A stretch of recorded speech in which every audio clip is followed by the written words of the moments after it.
Casey, plus review the Celtics-Knicks playoff game tonight and the latest on you-know-who Belichick. It's all ahead on first hour of Boston Public Radio, 89.7 GBH.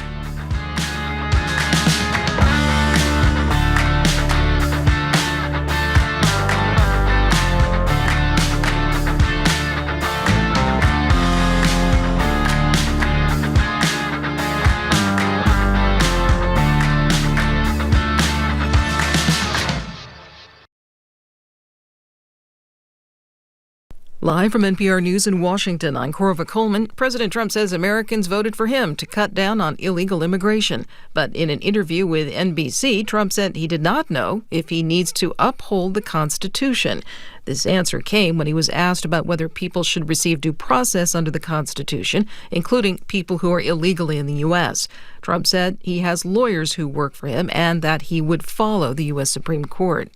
Meanwhile, writing online, the president says he wants to turn Alcatraz back into a prison to house the nation's worst offenders. Alcatraz Island sits in the middle of San Francisco Bay. It has not served as a prison since 1963.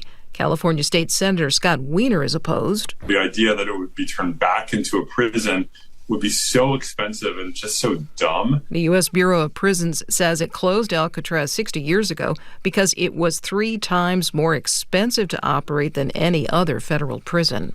Some veterans of the U.S. military say they're experiencing delays receiving health care from the Department of Veterans Affairs. From member station WUWM, Chuck Quirmbach reports. Ryan McCants is an Army veteran who sustained what he calls pretty gnarly injuries during deployment in Afghanistan. He often relies on VA health care for both physical problems and mental health concerns. McCants says access to care has become more difficult over the last few months. Specifically, I just called 3 days ago to try and schedule a new appointment with my therapist. I can't get in until mid-August, to see my therapist. VA Secretary Doug Collins is scheduled to testify this week before a Senate committee. He's promised a proposed cut of up to 15% of the agency's workforce would not harm the quality of veterans' health care. For NPR News, I'm Chuck Quirmbach in Milwaukee. Roman Catholic cardinals will start the process of selecting a new pope on Wednesday. That's when the conclave gets underway at the Vatican to choose a successor to Pope Francis. NPR's Jason DeRose in Rome reports on the final days leading up to the selection process. The cardinals have been gathering in meetings called congregations. Among the issues they're discussing, sexual abuse within the church, war and peace, and how the church can be less insular. Cardinal Michael Czerny says these meetings are key to getting to know each other and the needs of the church throughout the world. Learning to be church in our diversity is a real calling. Czerny calls global Catholicism's diversity a challenge, but also a gift. He's among the 133 cardinal electors who will enter the conclave Wednesday to determine the next leader of the world's 1.4 billion Catholics. Jason DeRose, NPR News, Rome. Pope Francis died of heart failure last month at the age of 88 following a stroke. This is NPR. Good morning. With the latest from the GBH Newsroom, I'm Henry Santoro. For the second time in 2 weeks, President Donald Trump says he'll weaponize the IRS in a move to end Harvard's tax-exempt status. On Friday, Trump posted on the social media site Truth Social that we are going to be taking away Harvard's tax-exempt status. It's still not clear if the process is underway, and there's no indication of it from the IRS. Meanwhile, under federal law, Trump cannot unilaterally end Harvard's tax-exempt status and is prohibited from indirectly or directly asking the IRS to initiate a tax investigation. Last Wednesday, Trump referred to Harvard as Harlem in remarks that he made on the conservative network News Nation. The Queer Neighborhood Council hosted its first ever Queer Family Fest in downtown Boston yesterday. The event brought together people from all different generations.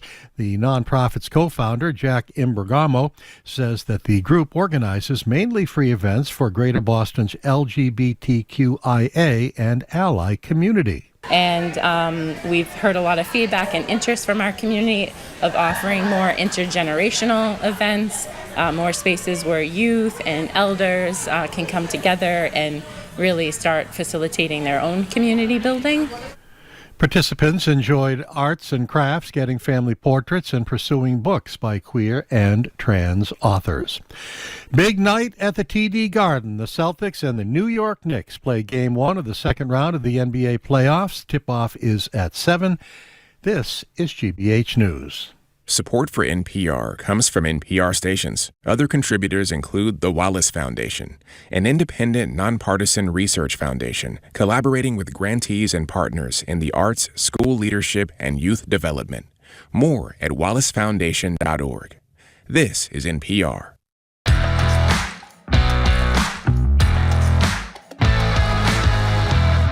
You're listening to Boston Public Radio. Jim Braude. Marjorie Egan will be in a bit. We're streaming, or I guess I'm streaming, at youtube.com/GBH News. We're back at the library tomorrow. Marjorie will be there for that, the whole show.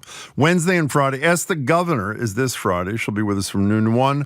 Ask the Attorney General is May 13th. And also on May 13th, Josh Kraft, the candidate for mayor of Boston, will make his inaugural appearance with us. Now, for those, I mentioned a minute ago, Marjorie will be here in a bit. For those who are missing Marjorie, she is sort of here in spirit. Can we share that with people, please, if that's possible? There she is. That is her chair in the, we'll go to that. She looks very good, by the way, I think, today, actually. She looks really, really good. A little quiet, but she's looking terrific.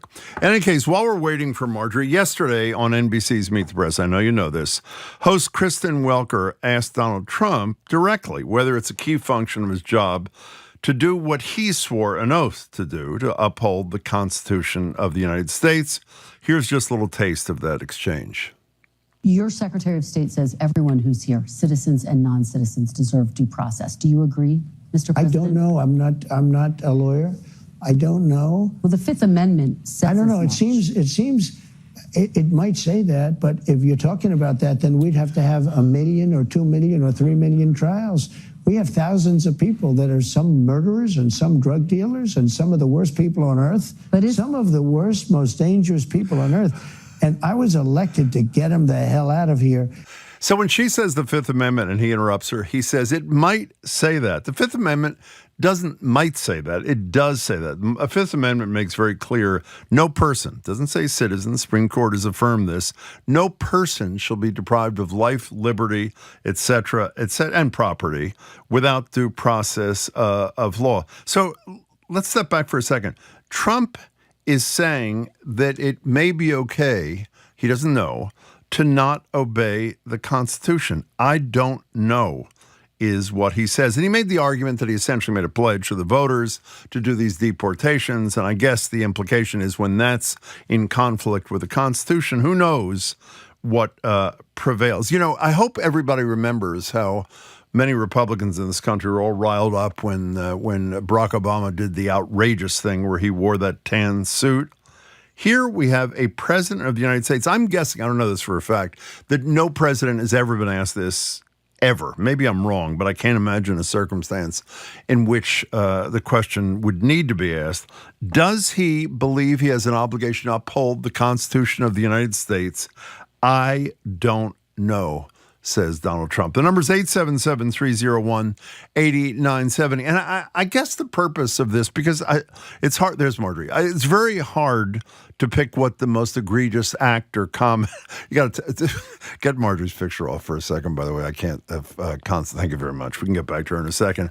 It's very hard to decide what's the most egregious of Trump's pronouncements or actions. But an overt comment, I don't know if I have to uphold the Constitution.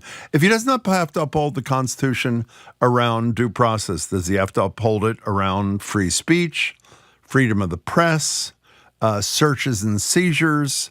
I mean, think about it for a second. It is as chilling as anything he has ever said, just casually like this. And again, I know we get trolled every single day, and Marjorie reads a lot of these by a lot of Trump people who make up facts or, occasionally are making statements on the merits. But this is a clear one. I defy anybody, and please call, don't just text. If you are a Trump supporter or not a Trump supporter who thinks it's okay for the President of the United States to say, I don't know whether or not he has an obligation obligation to uphold the Constitution, please give me a call at 877-301-8970. And by the way, the juxtaposition, I'm just watching CNN on the screen, and on CNN is Mike Pence, who, by the way, agreed with Donald Trump on virtually everything when he was his vice president, and in many ways was his lapdog, with one most important exception. And that exception as to what he did on January 6th, even though his life was threatened and he was threatened with hanging, and Trump is reported to have said when he was asked about that, so what? Last night he got the Kennedy honor, Profile and Courage thing at the Kennedy Library for his actions on January 6th. Just listen to what Pence had to say, which is perfectly on point. To forge a future together, we have to find common ground. And I hope in some small way, my presence here tonight is a reminder that whatever differences we may have as Americans, the Constitution is the common ground on which we stand. The Constitution is the common ground on which we stand, and unfortunately it is not for all people here, most notably the President of the United States. 877-301-8970. I can't tell you. I mean, the problem is when there's so many horrible things and you comment on them, it's almost like the boy or girl or person who cried wolf. This is not one of those wolf crying kinds of things. This is as appalling as it gets. And I haven't checked this morning, and please correct me if what I'm about to say is wrong. I haven't heard of a leading Republican who said that they are appalled by the comments of the President of the United States here. And by the way, speaking of unconstitutionality, we'll get to your calls in a second at 877-301-8970. I don't know if we were on the air when this happened, if it happened right after us, right before us, etc. A federal judge ruled that there was another constitutional violation by the President of the United States when he went after Perkins Coie, which was one of the law firms that actually had the courage to fight and contest this. Quote, this is from Judge Howell. The importance of independent lawyers to ensuring the American judicial system's fair and impartial administration of justice has been recognized in this country since its founding era. This case, she added, this is a judge, presents an unprecedented attack on these foundational principles. Again, said it was in violation of the Constitution. And while those 9 pathetic law firms led by, as we know, Paul Weiss, 2 different people, both dead, did capitulate and have agreed to provide close to $1 billion in pro bono services to Trump's causes, preferred causes, including already agreed upon coal mining companies. A handful of law firms has fought. And while this case only applies to Perkins Coie, the precedent that's set by this is pretty amazing. So are you troubled at all by the fact that Donald Trump doesn't just act unconstitutionally, but is willing to say he doesn't know if he has an obligation to even uphold the Constitution? I can't believe I'm asking such a stupid question, but I guess in these circumstances it's necessary. Let's start with Bob in Fall River. Bob, you're first on Boston Public Radio. Welcome to the show. Hi. Thank you, Jane. Good morning. And you too. I will hereinafter refer to the monomaniacal, megalomaniacal, Mar-a-Lago moron who happens to sit in the White House right now. He doesn't know. He's a very stable genius, and apparently doesn't know he has any constitutional responsibilities. Another thing I wanted to bring up, in some of his executive orders, he named people specifically, targeted them because they did things like agree that the 2020 election was fair. Mm-hmm. We have within the body of the Constitution 3 rights which were so important they were included in the body. One is habeas corpus. The second is freedom from ex post facto laws. And the third is freedom from bills of attainder. Now, this strikes me as a form of bill of attainder. Why aren't people challenging him on those grounds? Well, people are challenging him and winning on virtually all grounds. I'm not going to play lawyer here today, Bob, but virtually every egregious pronouncement he's made by executive order or otherwise which has been challenged. The challengers have been upheld, most notably this really important decision on Friday. And Bob, thanks for your call. I also should have mentioned when I was talking about the language of the First Amendment saying no person, doesn't say no citizen, no person. The Supreme Court has upheld repeatedly the notion that you do not need to be a citizen to be entitled to certain constitutional rights, including due process. Not only the Supreme Court, but more recently, a bunch of other federal courts around these deportations without hearings, without due process to El Salvador. Elisa, you're in Weston. You're next on Boston Public Radio. Welcome to the show. Hi. Hello. I just wanted to say that, can you hear me? Perfectly. I just wanted to say that what Trump said is so black and white impeachment grounds, but obviously Congress is not going to do anything. He swore to uphold the Constitution. Now he doesn't know. So it's one of those things that it's like if you're teaching a class and your student says, I just didn't study, you get an F. He does not uphold the Constitution. He cannot be president. That's what I wanted to say. Well, and he should be impeached by people.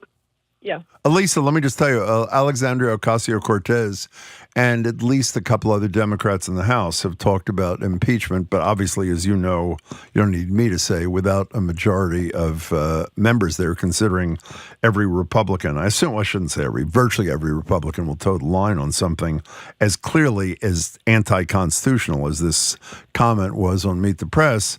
It's a symbolic, if that, errand. And I'm not even sure the leaders of the Senate House, like Hakeem Jeffries, even want to embrace this. But I'm with you. If there's anything that is an impeachable offense, it's action or a comment saying that you don't believe you have or you don't know whether you have an obligation to uphold the Constitution. Lisa, thank you very much for the call. 877-301-8970. By the way, this doesn't have to do with the Constitution. There was another fine moment. I'll get to you, Ted, in a second. Another fine moment yesterday around economic issue where Donald Trump is suggesting he doesn't have to worry about tariffs. It'll be a short time of pain. Small businesses are not going to need any help, even though a lot of small businesses already need help.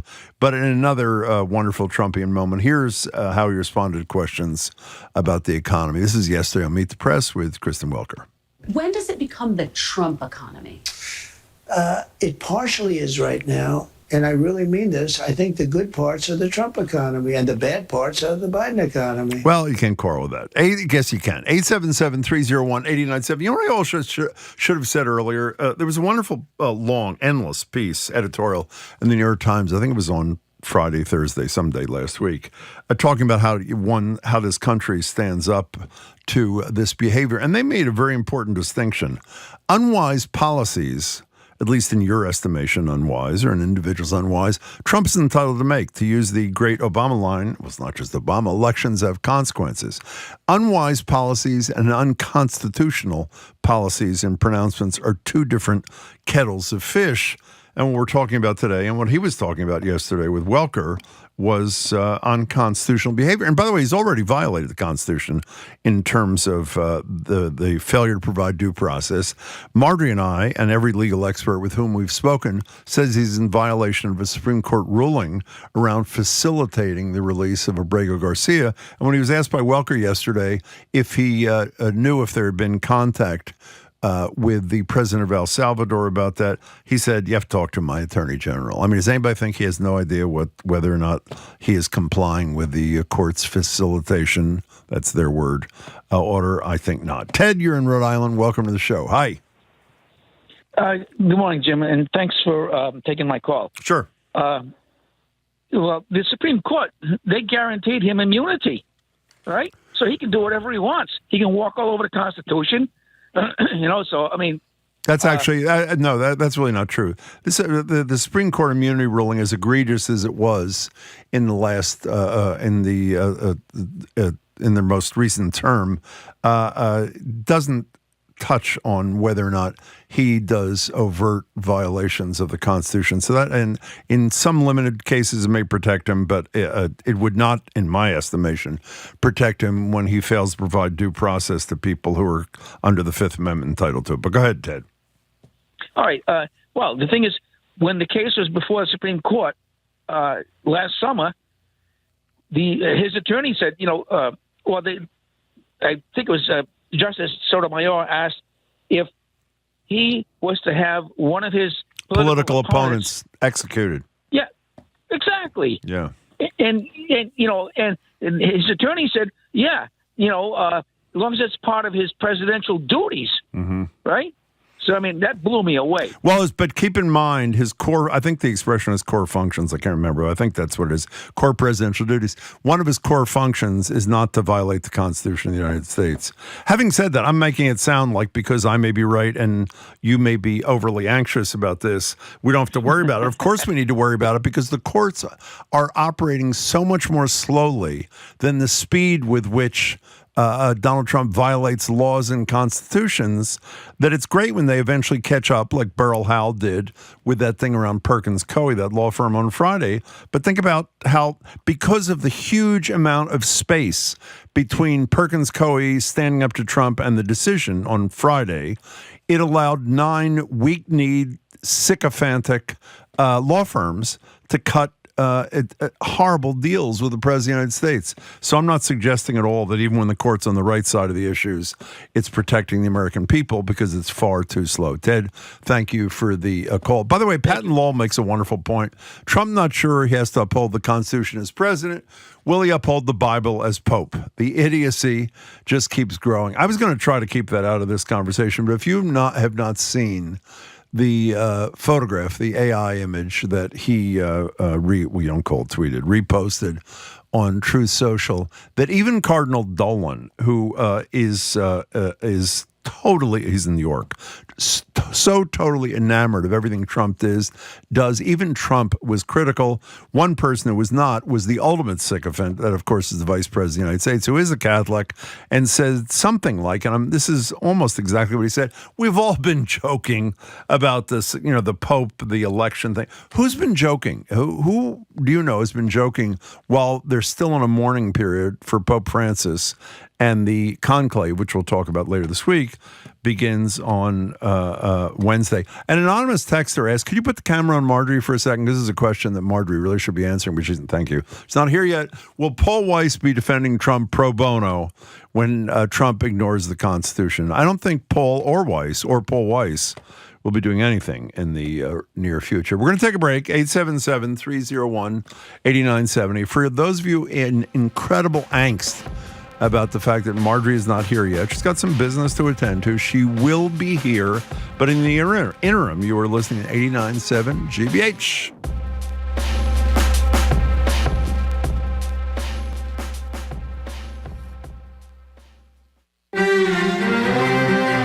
The name Jose Cuervo is on bottles, in bars, and liquor cabinets worldwide, but the actual man behind the tequila brand is an enigma. Almost nothing has been recorded about him personally and about being the controller of this massive empire. How Jose Cuervo shaped modern-day Mexico. That story and top global news next time on The World. This afternoon at 3, here on GBH News 89.7. Our programs are made possible thanks to you. And GM Roth Design Remodeling. Dreams delivered. With custom kitchens, bathrooms, and additions. Serving New England for over 39 years. Learn more at gmroth.com. And MIT Sloan Executive Education. You can advance your career with 2 to 3 day courses designed for professionals. Topics include leadership, innovation, and strategic management. Learn more at executive.mit.edu.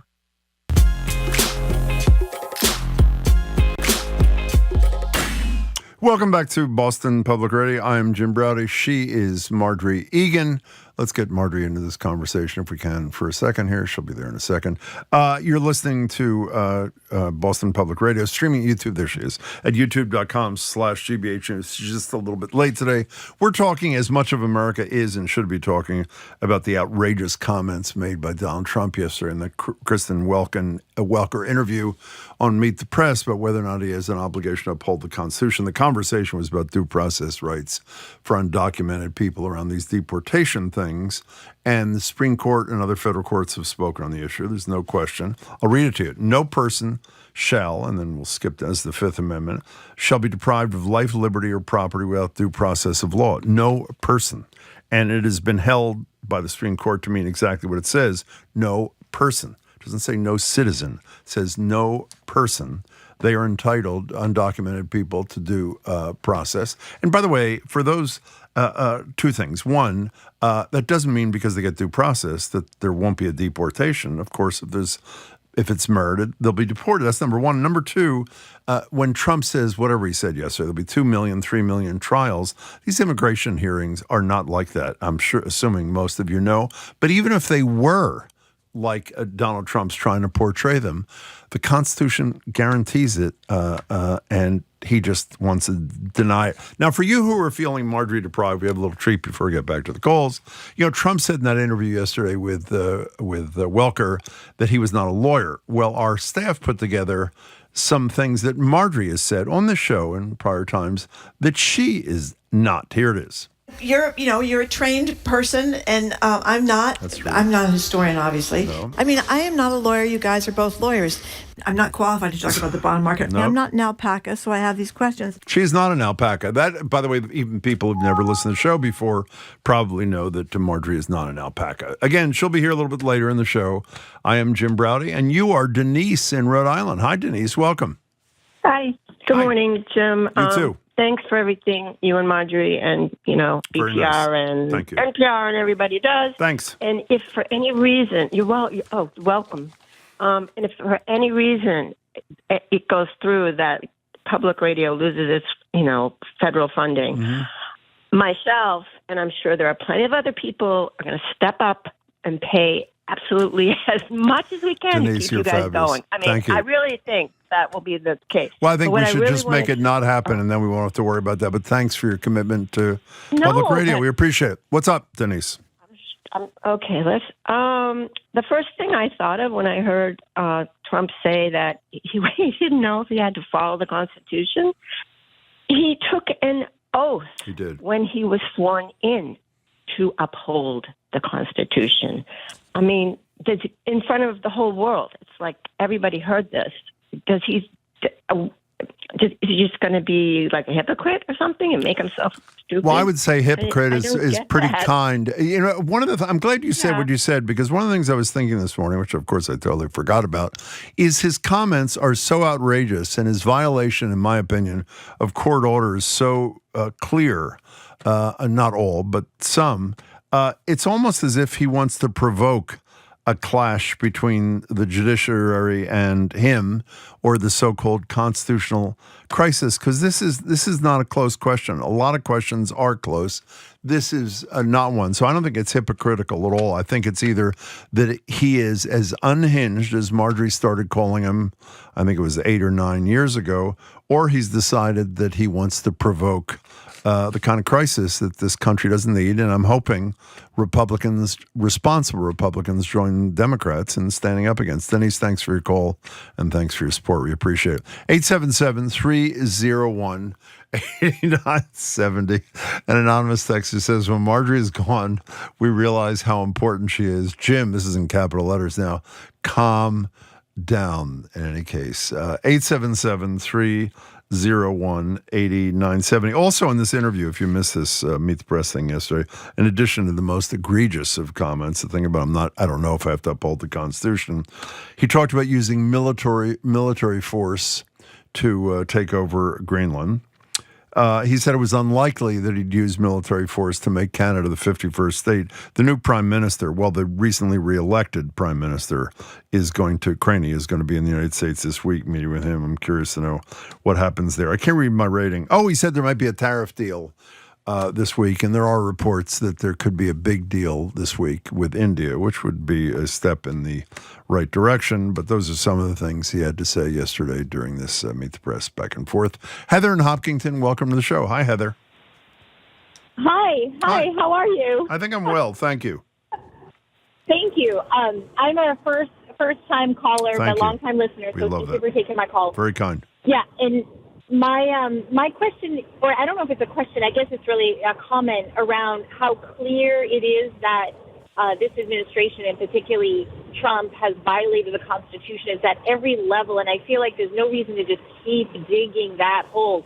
We get that. We know that. I think really what voters want to know is how do we stop the administration from all the corruption and particularly around not taxing people that are making millions and billions of dollars while they're hurting people that are sick, that are poor, that are the working engine of this country. Why are we not talking about that? And particularly as citizens, how we can stop Congress from allowing to do this.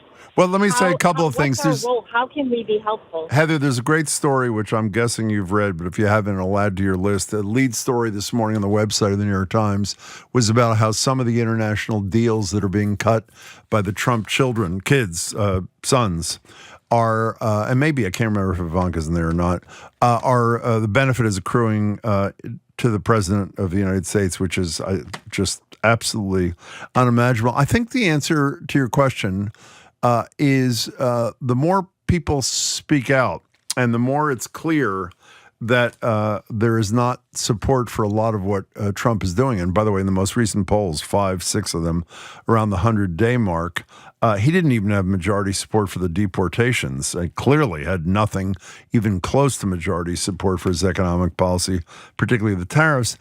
Maybe I'm naive, but I'm assuming that as scared as most Republicans are of Donald Trump, the only thing they're scared of more is losing their reelection, assuming they're up for, and obviously every member of the House is, and a third of the Senate in 2026.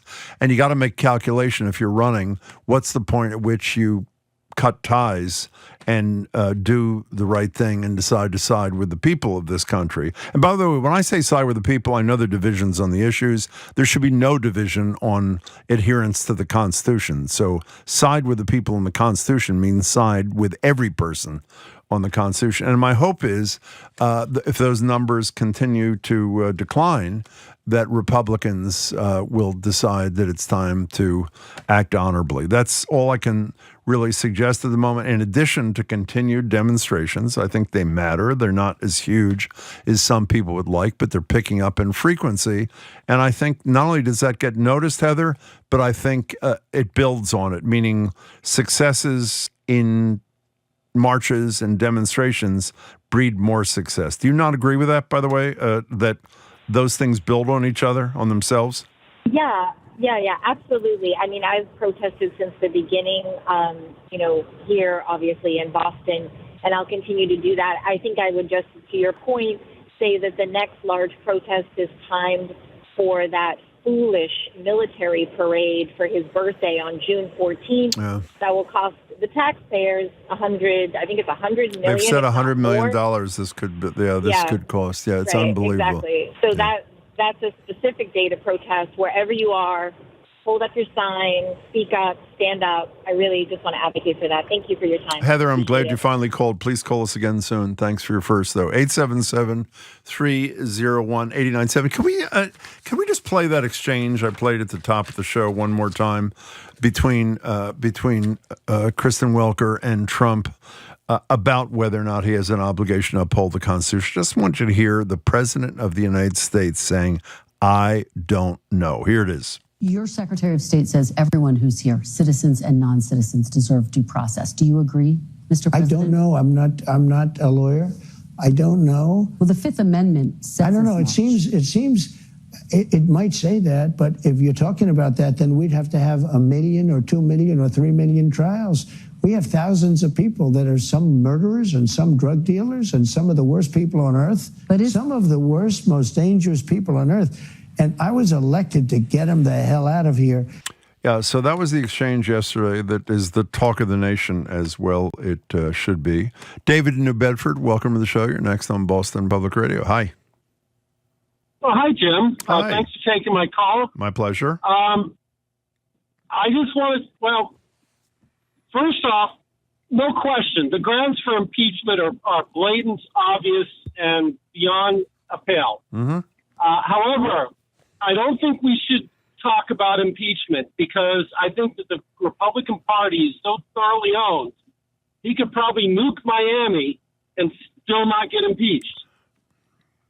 I think we need to just focus on the actions and just keep bringing up the actions, the horrible things that he's doing, and focus on that, but just not even discuss the impeachment word because it would just be kabuki theater if Well, they tried to do I it. hear that argument. I may agree with you. I haven't thought about it that much, but almost everything the Democrats do is performative, is theater, because they don't have the votes to do anything unless a handful of Republicans in the House and the Senate, 4 in the Senate, and I can't remember what the number is in the House, come along with them. But David, don't you agree that it's important that people who feel helpless and hopeless hear their leaders at least fighting, even if it's unlikely the fight's going to lead to the outcome that they want? Because I do.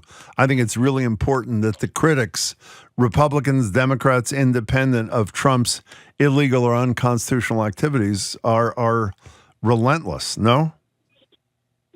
Well, I think they should focus on the actions and criticize the actions and say that these are not constitutional. But you need 2/3 vote in the Senate. So there's just no way you're going to get that. Well, but they didn't get 2/3 in the Senate last time. Do you think the Democrats, when they controlled the House, should not have impeached him for what happened, in both cases, around January 6th and the infamous perfect call? You don't think he should have been impeached for that, even though they didn't have the 2/3 vote in the Senate? I do support those impeachments, but they didn't amount to anything, and a third one won't make a difference either. You might be right. Yeah, you might be right. I know there's a big split, and there are a lot of leading Democrats who are principled people who totally agree with you. So, David, thank you very much for the call. Now, if you're wondering why I'm talking even more than usual, it's because Marjorie is a little late today. She's got some business to attend to. She will be here at some point. But for those who are really feeling nostalgic, apparently we have some sound of Marjorie saying "coming up" or whatever the hell she says for an outro. Here it is to make you feel good. I am Marjorie Egan. Jim Browdy. He's the a-hole. See you later. Well, that was not exactly what I was expecting, but I'm sure it does bring back beautiful memories. There's a photograph of Marjorie a minute ago. She will be here soon. I am here. There she is again.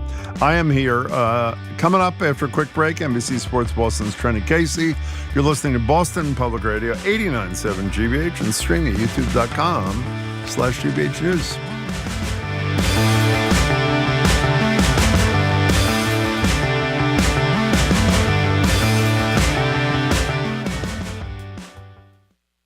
I'm Jared Bowen. Today on The Culture Show, what message would you send to the future? In 1977, NASA launched the twin Voyager spacecrafts, sending a collective message from our civilization into outer space. Utopian Hotline, a theater experience inspired by NASA's proverbial message in a bottle, asks today's Earthlings, how would you envision a more perfect future? We'll have an overview of this innovative show. That and more on The Culture Show today at 2 on 89.7 GBH.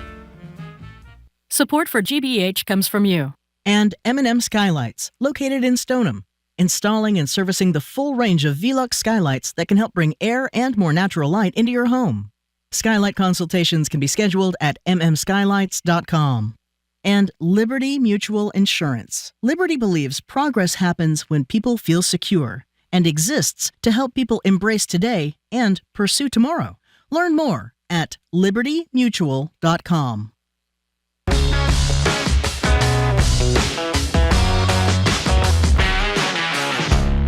Welcome back to Boston Public Radio. Jim Browdy and Marjorie, well, sort of Marjorie again. Marjorie's not here yet, but she will be here. Can we show the picture just to get people excited about Marjorie someday? There she is. Marjorie Egan, streaming youtube.com/GBH News. We can take it down now. We're joined on Zoom by NBC Sports Boston anchor reporter Trenni Casey, who is a BPR contributor. How you doing, Trenni? Hi, Jim. Just the two of us today, huh? I know it is real, at least for the time being. You never know if she's going to appear at some point in the relatively near future. Does that mean I don't get to talk about Bill Belichick or Tom Brady or their handsomeness? I think that's disappointing. I think out of respect for Marjorie, we do have an obligation to discuss because there are some updates. In fact, I was going to do this later. Let's do this now. One of the most incredible things that has happened since we last spoke to you about Belichick is an activist who happens to be the daughter of one of the great sports activists of all time, Bill Russell, retweets the video of the interview and some other CBS News Sunday Morning Sound and attaches her own notes saying this elder abuse is unfortunately very common. That in addition to his daughter-in-law, one of the women married to one of his two daughters' sons, is talking about what a professional PR person, how they act, not using her name, but basically suggesting, and Jordan, my father-in-law's girlfriend, doesn't act that way. Those are pretty heavy pronouncements, don't you think? Well, you add to that too, and I'm not sure if you saw this. And I actually hadn't seen the things that Bill Russell's daughter put out, but I don't know if you guys saw this. But Charles Barkley, during Inside the NBA at one point last week, said, "I need to call Bill. I need to check on him. I need to make sure." And it wasn't like in a joking way. It was a very serious tone of, "I don't know what's going on. This is a bad look. This isn't the guy that we know, and I'm concerned about him." And like, listen, I didn't want to bring this up. And Barkley said he's a good friend of mine. This was not an arm's length kind of thing. Go ahead. I'm sorry. This is not an arm's length thing. And they're not the first. The first person I saw actually, and I always hesitate to bring this up because I just think she's full of it for most of the part, but. For the most part, but Megyn Kelly was talking about it on her show and calling it elder abuse. And I'm like, is that like a bridge too far? But there is a part of me that from the beginning, I have looked at this and said, is this someone taking advantage of, and like, I don't have any family members with any sort of, like dementia issues or anything. And I feel like my parents are pretty still in their like full capacity and they're the same age as Bill Belichick. So I'm not quite sure it's that. I don't know if I'm going to go that far, but this is, and you know what, I will say this, and I have to give the credit to the person who came up with this. Chris Gasper was on my show last week, Jim, and I thought he actually made a great point and said, why are we surprised? If you really look back at the last 5 years of Bill Belichick's life and the way that he handled himself, he has become more and more insular the older he's gotten. So he didn't want when after Tom Brady left and he thought he could take over the Patriots and he would still be the same Bill Belichick without Tom Brady, he hired Matt Patricia and Joe Judge, a special teams coordinator and a defensive coordinator, to run the Patriots offense. He hired a guy in Matt Groh who had no real experience running an entire personnel department, but he was close to Matt Groh. So he had him take over the personnel department as opposed to having Elliot Wolf, who would sort of come up, more on like the upper management side of things, as opposed to just sort of the scouting side of things. And so there's been more than one example of him really setting himself up with people that are just inside his comfortable circle that he wants to be around, as opposed to putting the best people around him. So, Marjorie, that was for you if you're listening and you're on your way. We're talking to Trenni Casey. Speaking of the NBA, the Celtics start their second round series against the New York Knicks. And I sort of love I love the New York-Boston rivalry, even though Boston is a superior team. But you know what I read in the Globe, and obviously you're not only close to this, you're right on top of this. My whole sports listening and viewing life, I have every single time when I've had an option to choose a local radio or television broadcast over the nationals, even if the national people are fabulous, some of the greats, I've always chosen the local because I like that feel. NBC Sports Boston did its final Celtics playoff game the other day. Could you explain to people why? Yeah, so next year the new rights deal starts, and the rights deal. So the rights deal that the NBA has right now, most regular season games, if you're not a very good team, all of your games are pretty much on a regional sports network. If you're a good team like the Celtics, you oftentimes get pushed to a national package. And so the national package for years has been ESPN and then TNT. TNT got outbid by both Amazon and NBC Sports. So the NBA is going to move back to NBC. So it'll be ESPN, NBC, and Amazon. But one of the things that those three partnerships wanted out of this new rights deal, which is costing billions of dollars, is usually in the first round of the postseason, the local broadcast gets to broadcast at least that first round of the postseason. That is now going away. So you'll get to see regular season games still on NBC Sports Boston, but when we switch to the when they get to the postseason next year, which, for all intents and purposes, no reason to think that they will not be a postseason team again next year, you will only find them on Amazon, ESPN, and NBC. And it is a bummer because Major League Baseball baseball, you're a big baseball fan. Major League Baseball does it this way. Like, you don't get any playoff games in Major League Baseball on your local network. And it's kind of jarring to going from watching like your hometown broadcast to all of a sudden having to just watch it, on a national level. And then also just from like a local I was a team reporter for a long time. And it's a bummer to all of a sudden go from like being in it and then being relegated to like third or fourth down the list of like the post-game interviews you can get, and kind of being seen as like the, like the little bastard stepchild, like, oh, aren't you guys cute at your little local level? And it's like, well, they, we know the team better than anybody. So it's a bummer. And I know that like Drew and Scal love calling, basketball. So that's a bummer, but it is what it is. And we all know that it's money, everybody.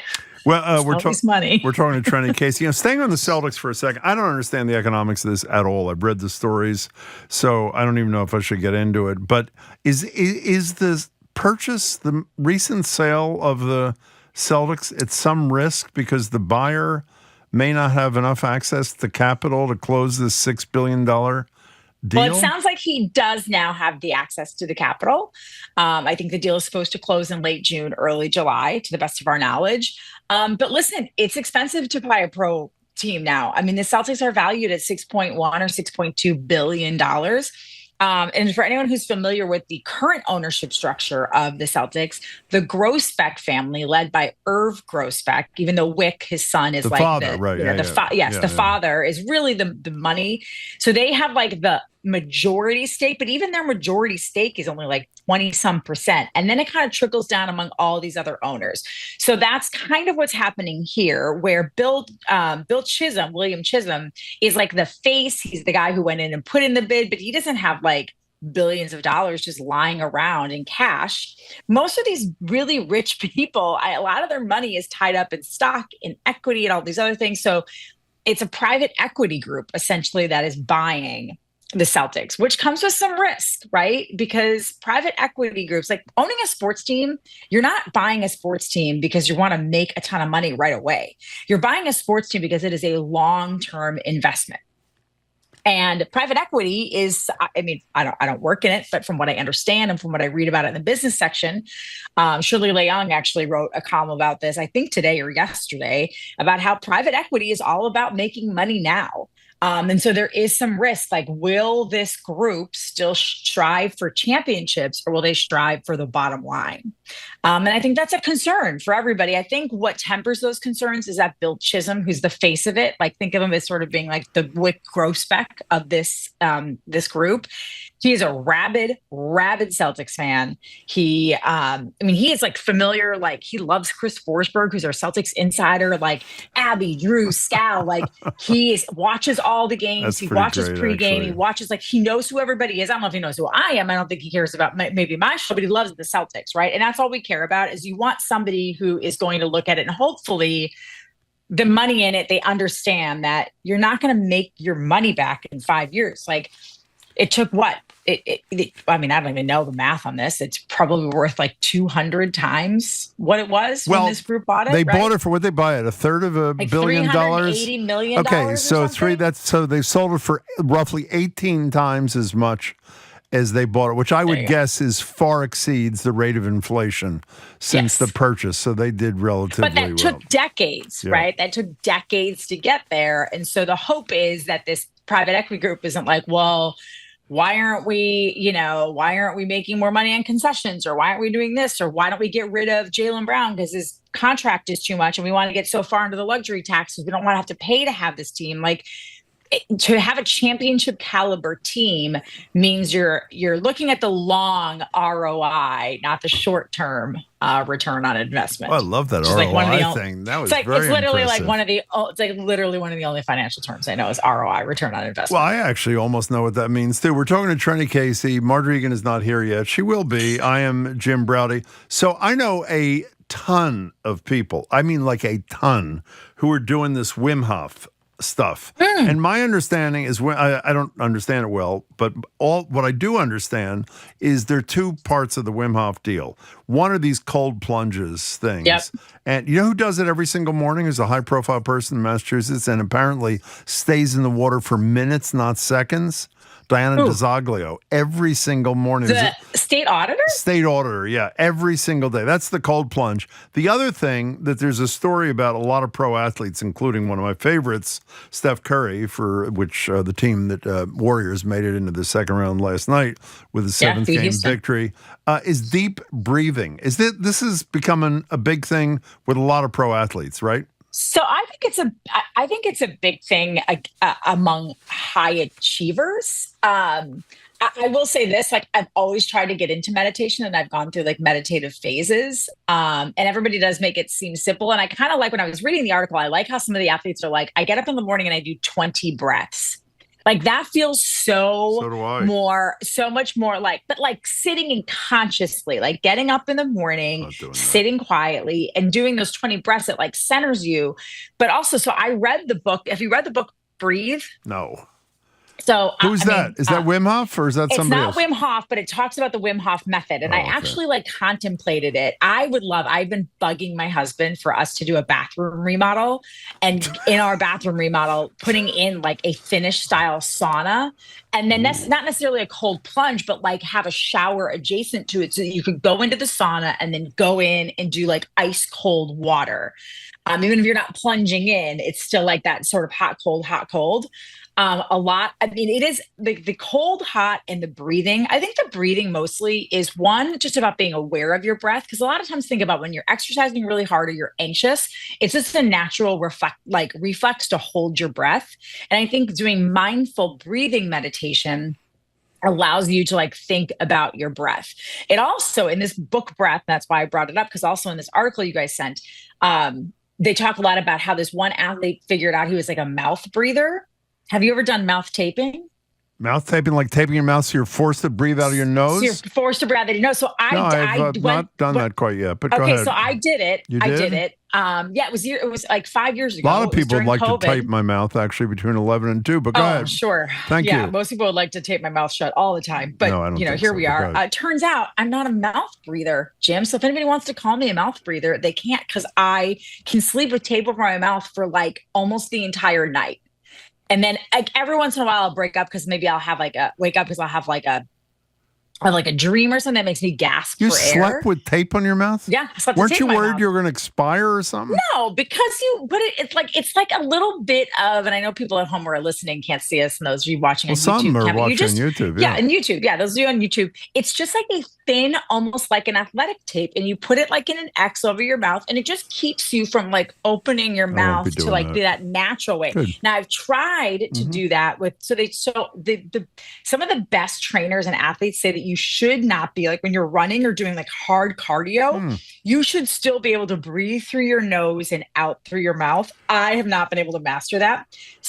Brian Scalabrine talks about it. We were just talking about Drew and Scal. Scal years ago tried to get me to like work it into my routine. When I would do rowing, he would say, when you row, try to row as long as you can, breathing through your nose, because it increases your lung capacity. But again, it just also makes you really aware and centered in on your breath, which allows you to have like increased athletic performance. So let's see what Marjorie thinks. But can we go over to Marjorie just for a second? There she is. She's smiling, so I assume she's quite content. Well, I don't even know this. I'm guessing that she probably does this breathing or has done this because she's a big meditator. Sure. I would love to know if Marjorie's ever taped your mouth. That seems to me like something Marjorie would try. You ever tape your mouth?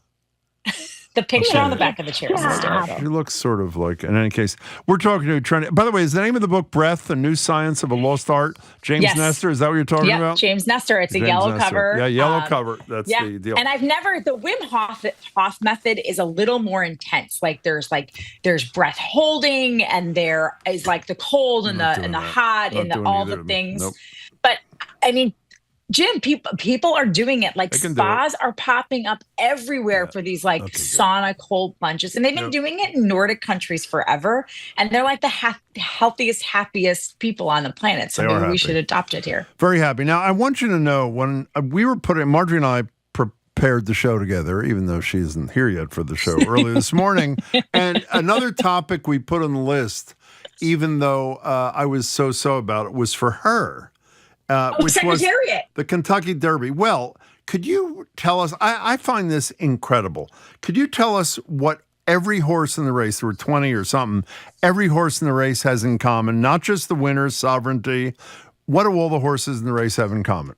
They are all descendants in some way, shape, or form of Secretariat. How's that? Moving like a tremendous machine. Thank you very much. So the only human equivalent I can think of that is Elon Musk. That's the only person I could say who has a descendant in every household. Go ahead. I think that's what they do, right? Like they have his seed that they just seed. Well, they must have seed. I guess they do. They have a seed. What they must have done is they must have so the sovereignty who won. By the way, can I just tell this quick story? You can tell me a story. So I'm like, you know what? I'm just gonna put like a couple of bucks on a couple of different ponies. Jim, I hit the exacta. Exacta means the exact 1-2 order of finish. The exact 1-2 finish. So I did like a long shot exacta. But here's the funny part of the story, Jim. So I'm sitting and I went on a little brewery crawl on Saturday, and I didn't have my reading glasses with me. So I'm on like my little phone on my FanDuel, and I make the bet for 2 long shots, like one of Bafford's horses and another one. And for $2, it pays out $600. So I'm like, you know what? I'm also going to do one that are better chances of hitting. So I pick, I'm like, I just don't think journalism is going to win. Journalism just never wins anymore, unfortunately. So I'm like, I'm going to pick sovereignty to win, but journalism to come in second. I'm going to put $2 on that. So I put it in and I was like, oh, well, that one pays out $500. Amazing. So we're walking to dinner. I'm watching the horse race. I'm walking through Charlestown. I'm yelping. I'm like, Sean, oh my God, it's going to win. I'm going to hit the exacta. I'm going to win $500. We walk into Brewer's Fork for dinner to meet some friends. I'm like, oh my God, you guys, I just won $500. I put $2 on an exacta and I won. And my friend Brendan is like, did you really? And I go, yeah, let me pull up my bet slip. And then I pull up my bet slip and I make it bigger because it's on my phone, a screen grab. I didn't win $500, Jim. I won $50. Why? Because it wasn't a $500 bet. It was a $2 bet on 2 favorites and it only paid. But because I didn't have my reading glasses on, I thought the decimal was 1 over 9. Have you ever been, by the way, it was a great race for those who didn't see it. Have you ever been it was a great you ever race. been to a harness track? No, I've seen greyhounds were big in Wisconsin. Okay, well, let me tell you. But let me tell you a harness story that you haven't heard. When I was a little boy, my mother and her boss, my mother's boss, took my mother and me to a regular track. That was the only time I'd been. I go to work in the Catskills as a busboy when I was in college or law school, whenever I went. I guess college, and I went to the harness track. That's where there's a little carriage behind at Liberty. And my captain in the dining room knew that I was a little short on cash. I needed to make money. We only have a minute, Jim. And he said, bet on the 7 and 8 horse as a perfecta. I didn't know what a perfecta was, but I learned in the 3rd race or whatever it was.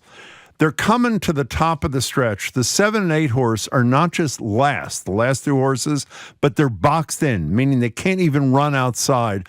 On my honor, this is true. With about 30 seconds left in the race, all 6 other horses move off the rail.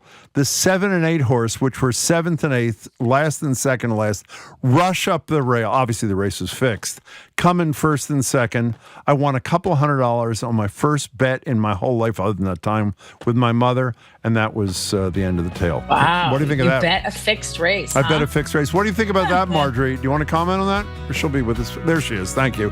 Hey, Trenni, Marjorie's sorry she missed you for lots of reasons, but I'm really glad you came. See you soon. Yeah, I'll see you guys next week. Take care. That would be Trenni Casey from NBC Sports Boston. Always criticizing Marjorie when she can't find her script. I couldn't find my script, but thanks to Trenni. Coming up after the 12 o'clock news, Marjorie's going to be really upset she missed this too. Comedian W. Kamau Bell, winner of Celebrity Jeopardy, joins us ahead of a show at the Wilber. You're listening to Boston Public Radio, 89.7 GBH, and streaming at youtube.com/GBH News. He is moving like a tremendous machine.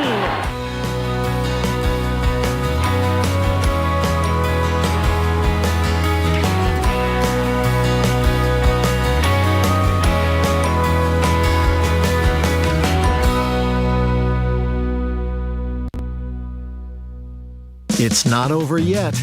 More smart conversation about community issues up ahead with Jim Braude and Marjorie Egan on Boston Public Radio. Right after a news update from NPR. Stay with us here on GBH 89.7. Funding for our programs comes from you and The Huntington with The Light in the Piazza, a new production of Adam Guttle's Tony Award-winning score and Craig Lucas's profound book.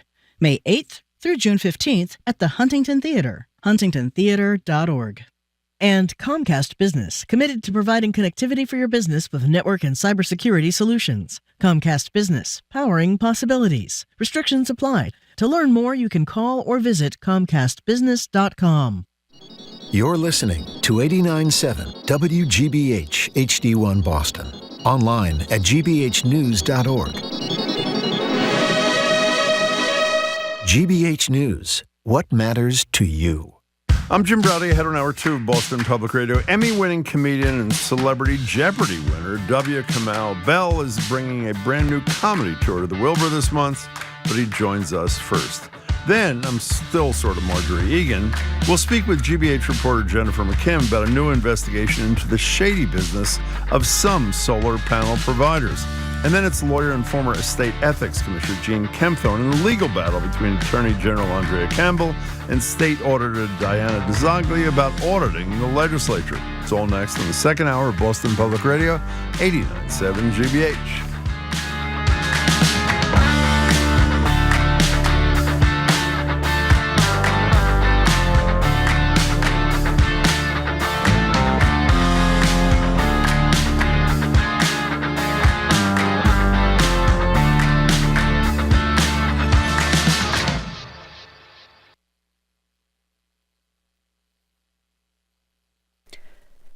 Live from NPR News in Washington, I'm Lakshmi Singh.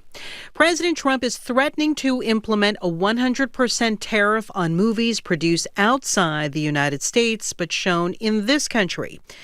NPR's Mandalit Del Barco reports the president says he wants movies to be made in America. On social media, Trump wrote that America's movie industry is, quote, dying a very fast death, and that Hollywood is, quote, being devastated by other nations that draw filmmakers and studios away from the U.S. with incentives, something he calls a national security threat. His post did not give any details about his tariff plan, but it appears to be his solution to the fact that many American films and TV shows are produced internationally. Countries like Canada, the UK, and Australia give productions lucrative tax incentives, rebates, and grants. Trump blames California Governor Gavin Newsom for allowing that to happen, but Newsom has already proposed boosting his state's tax incentives. Mandalit Del Barco, NPR News, Los Angeles. Israel plans to limit the way food and supplies are distributed in Gaza. Israel says it's part of a strategy to expand its military offensive in the Palestinian territory. The United Nations and main aid groups in Gaza are refusing to take part. NPR's Anas Baba in Gaza contributed to this report from NPR's Daniel Estrin in Tel Aviv. Israel's cabinet approved a new plan to isolate Hamas from the aid system by sending Palestinians to an Israeli-controlled zone in southern Gaza to get food and supplies. In northern Gaza, resident Bassem Shaneura criticized the plan. Absolute crazy. How we would be going 30 or 40 kilometers to take food parcels. And they told us it's like dry food, not a fresh food, which made us feel like animals, actually. The UN says the plan violates humanitarian principles by using aid for military aims. Israel has imposed a more than 2-month aid ban on Gaza, fueling hunger. Daniel Estrin, NPR News, Tel Aviv, with Anas Baba in Gaza City. Hip-hop mogul Sean Diddy Combs stands trial in New York City starting today over allegations that he engaged in decades of abuse against women and others with help from business employees. NPR's Isabella Gomez-Sarmiento reports jurors are being selected to weigh the charges against Combs. He faces charges of sex trafficking. That means forcing or coercing someone to engage in commercial sex acts. Combs also faces charges for transporting people across state lines to participate in commercial sex. And the third charge, racketeering conspiracy, is what ties all of this together. Prosecutors allege that Combs directed his employees to organize and conceal these sex crimes for over a decade, and Combs has pleaded not guilty to all of these charges. NPR's Isabella Gomez-Sarmiento reporting. At last check on Wall Street, the Dow was up more than 100 points at 41,423. This is NPR News. Good afternoon from the GBH Radio Newsroom. I'm Henry Santoro. Massachusetts Attorney General Andrea Campbell has joined a coalition of 18 attorneys general in filing a lawsuit against the Trump administration over what they say is an unlawful attempt to freeze the development of wind energy. In a statement on the matter, Campbell says, quote, "The president's attempts to stop homegrown wind energy development directly contradict his claims that there is a growing need for reliable domestic energy," unquote. On January 20th, President Trump issued a presidential memorandum that, among other things, indefinitely put a stop to all federal approvals necessary for the development of offshore and onshore wind energy projects pending a federal review. And in 2022, Massachusetts passed a law to achieve net zero greenhouse gas emissions statewide by 2050. Former Harvard chemistry professor Charles Lieber, who was convicted of lying to federal authorities about his ties to China in 2021, has taken a new job as a professor at China's Shenzhen International Graduate School, Chinese University, last week. The Crimson reports that Lieber now holds the school's highest faculty rank. Lieber was found guilty in 2021 of 6 felony counts of concealing his ties to the Thousand Talents program, a Chinese government initiative that brings overseas researchers to the country. In 2023, Lieber was sentenced to 1 day in prison, a $50,000 fine, and 2 years of supervised release. Well, it's soggy and saugus and 53 degrees. This is GBH News. Support for NPR comes from NPR stations. Other contributors include BetterHelp, committed to supporting mental health through therapy and helping clients find balance. Clients are matched with one of 30,000 therapists for online therapy from anywhere at betterhelp.com/public.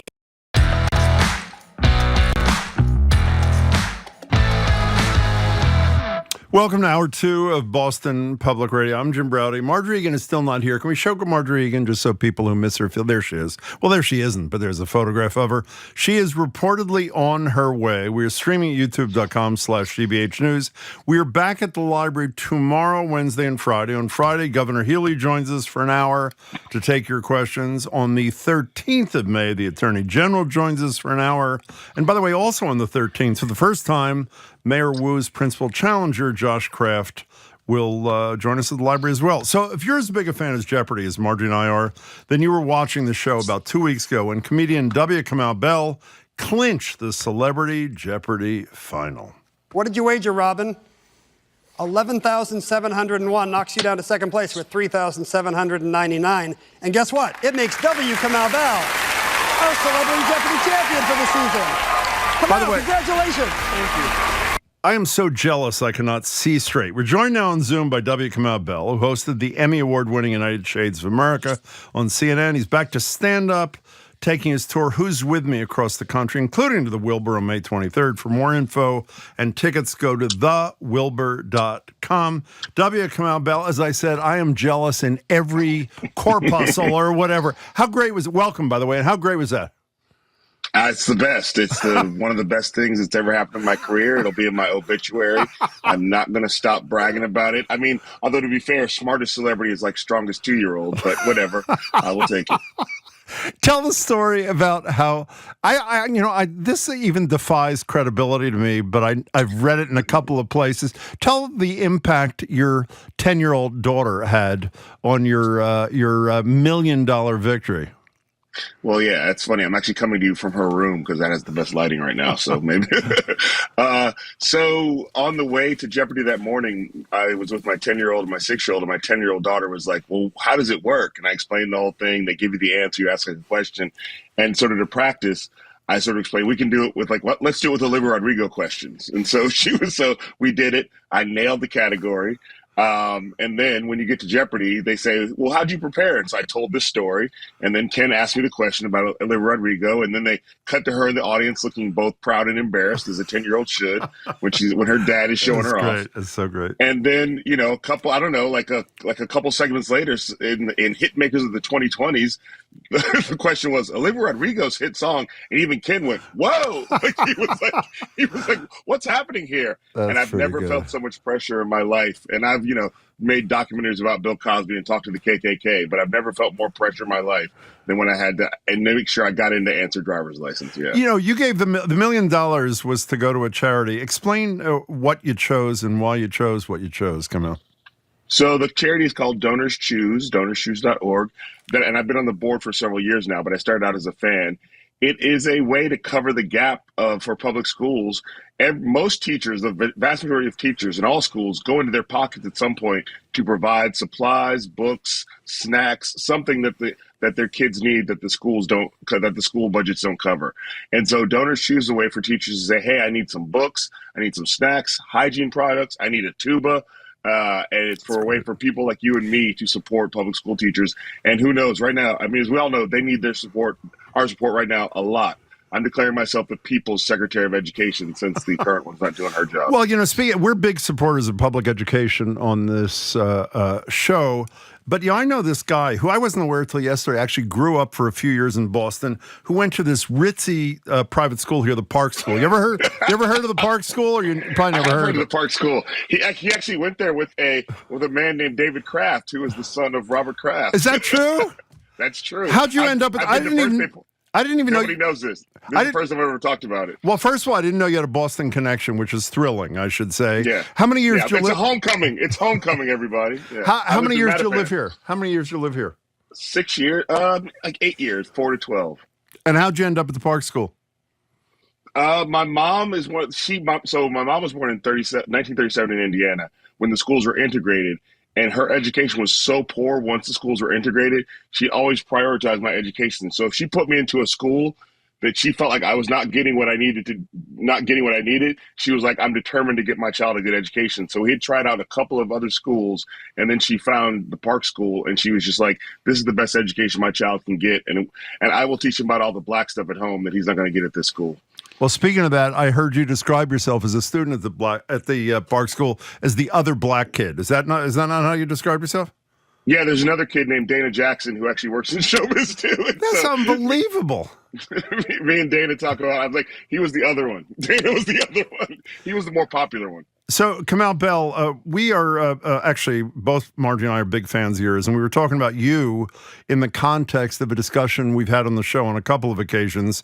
When Trump took over the Kennedy Center, obviously there were some high-profile performers who decided they wanted nothing to do with the Kennedy Center under Trump's, quote, leadership, and some who decided it was the right thing to be there. You're among the latter group. Why'd you make that decision, and did it turn out to be the right one for you, do you think? First of all, it is 100% the right decision, and it's funny, people still come up to me like, because people are confused about timing. Are you still going to perform there? I was like, that was in February. So first of all, it's still the right decision. And second of all, there are multiple ways to protest when there's times of dismay. So, and black people, as a black American, I understand that we have tried all the different ways and invented different ways. And sometimes it's about showing up and making your noise as loud as possible. And that's what I chose to do. Now, at the same time, the timing of mine was different than other people. My time to decide was pretty short because I was on the flight headed to D.C. as he took it over. And at the time that I got there, all the people who had booked me, we had sold 1,500 tickets. Everybody was like basically there already. And it was like, well, what do I want to do? And so I made an effort to go in there and in the tradition of Lenny Bruce, Dick Gregory, Wanda Sykes. I was like, I'm going to go in there and speak truth to power the best way I know how. I also hung out with some drag queens outside who were having their own rally, and we supported each other, and I let some of them come in. So for me, it was about like, this is an opportunity to build community and to also make it clear where we stand and to give people of D.C. some solace because they are under the foot of the president in a way they never have been before. Yeah. We're talking to W. Kamau Bell, who will be at the Wilber, obviously, in Boston at May 23rd. I don't know if I mentioned he went to the Park School when he was a little kid here, when he was growing up in Boston. It's a ritzy private school for those who don't know. And I want to make sure that not every black kid has to go to a ritzy private school to get a good public education. No, I think it's terrific. How good? I mean, ask us stupid. How good did it feel doing the $1 million? I mean, how great does that feel when you're able to give $1 million to something that is so much in need and so important? What's that feel like? I mean, it feels great. It also feels like, well, what else was I going to do? Well, I mean, I hear you. I hear what you're saying. But like, I guess I'm saying this is how I was raised. When I think about my mom, Janet Bell, who was a textbook editor in the suburbs of Boston at a company called Ginn & Company back in the day. I think about my dad, who was the insurance commissioner for the state of Alabama, which is just about trying to help people. So like, I come from a long line of people who did community work. And so for me, you know, I was never going to be allowed to keep the money because all of us celebrities are equally rich. So it's always about raising money for charity. But also it was just about like, what's the most high impactful way? And so the first thing I did with Donor Shoes is we wiped out all the Donor Shoes projects in Oakland, where I live, Oakland, California. And then I also wiped them out in Mobile, Alabama, where my dad lives, because these are communities I've spent a lot of time in. And so, and also where I feel like they need the help. So, you know, and then the other thing we're doing is every city I go to, like when I'm in Boston, we will do matching donations with the money. So if you donate to Donor Shoes while I'm once I get to Boston, we will match the donations for Donor Shoes projects. So to me, it's about the most high impact process possible. And also, here's the thing about public education. We need every American to be educated at the highest level with the most resources, because eventually those people turn into adults and you have to meet them out in the world. So like you want good public education, whether you have kids in the public school systems or not. Talking to W. Kamau Bell, again, he's at the Wilber on the 23rd of the month. You know, I should know this because we've talked about it numerous times. When you went to the cross burning, which is for a lot of people the first time you came into their consciousness for United States of America, was that right before Trump was elected? Was it so right? Here's the timing is really funny about this. Yeah, so we filmed it in 2014 when Trump had declared he was running, but he was not a serious candidate. By the time it aired, he was a serious candidate, but still people thought like, oh, there's no way. But at that point, I'd seen enough to be like, I think there's a way, everybody. And so by the time it aired, Obama was still in office, but Trump had become a force, but still was not being taken seriously. And so I got to sort of witness that in real time. So if we had you on right then, and we had asked you, can you imagine a circumstance in which a guy who has dinner with white supremacists and praises some of them and says they're good people on both sides, on and on.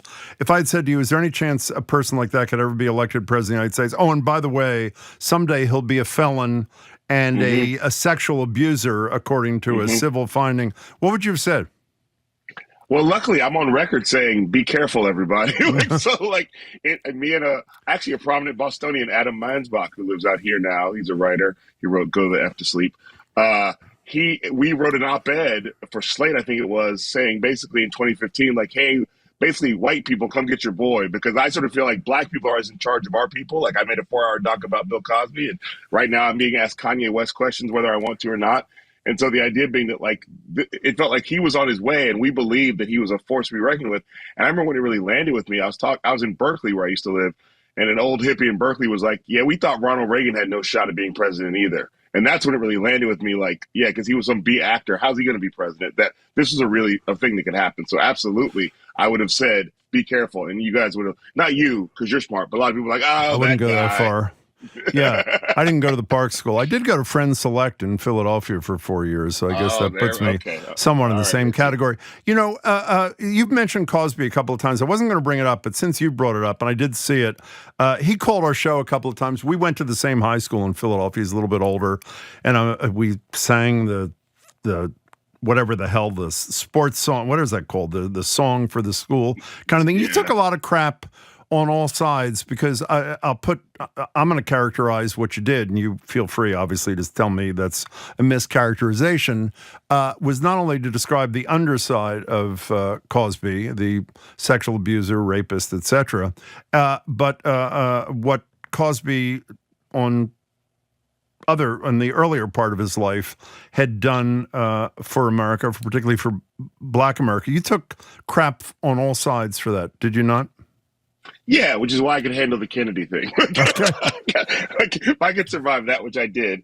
And as I've said with that project, I knew as I got into it deeper, I realized what I was getting into, especially when I realized a lot of prominent people who I thought would want to show up and have the conversation didn't want to show up. And so ultimately, I was prepared for whatever the consequences would be. And so whatever happened, it was not as bad as my very fervent only child stand-up comedian imagination could make it.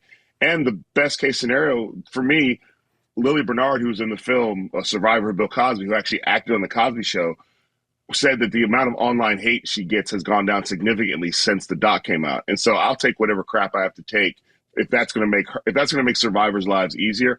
Absolutely. And on top of that, it's a conversation that all of us have had at some point. If we are of the Bill Cosby era, how do you separate the art from the artist? So it's not like I invented a new conversation. I just felt like I had it out loud in public.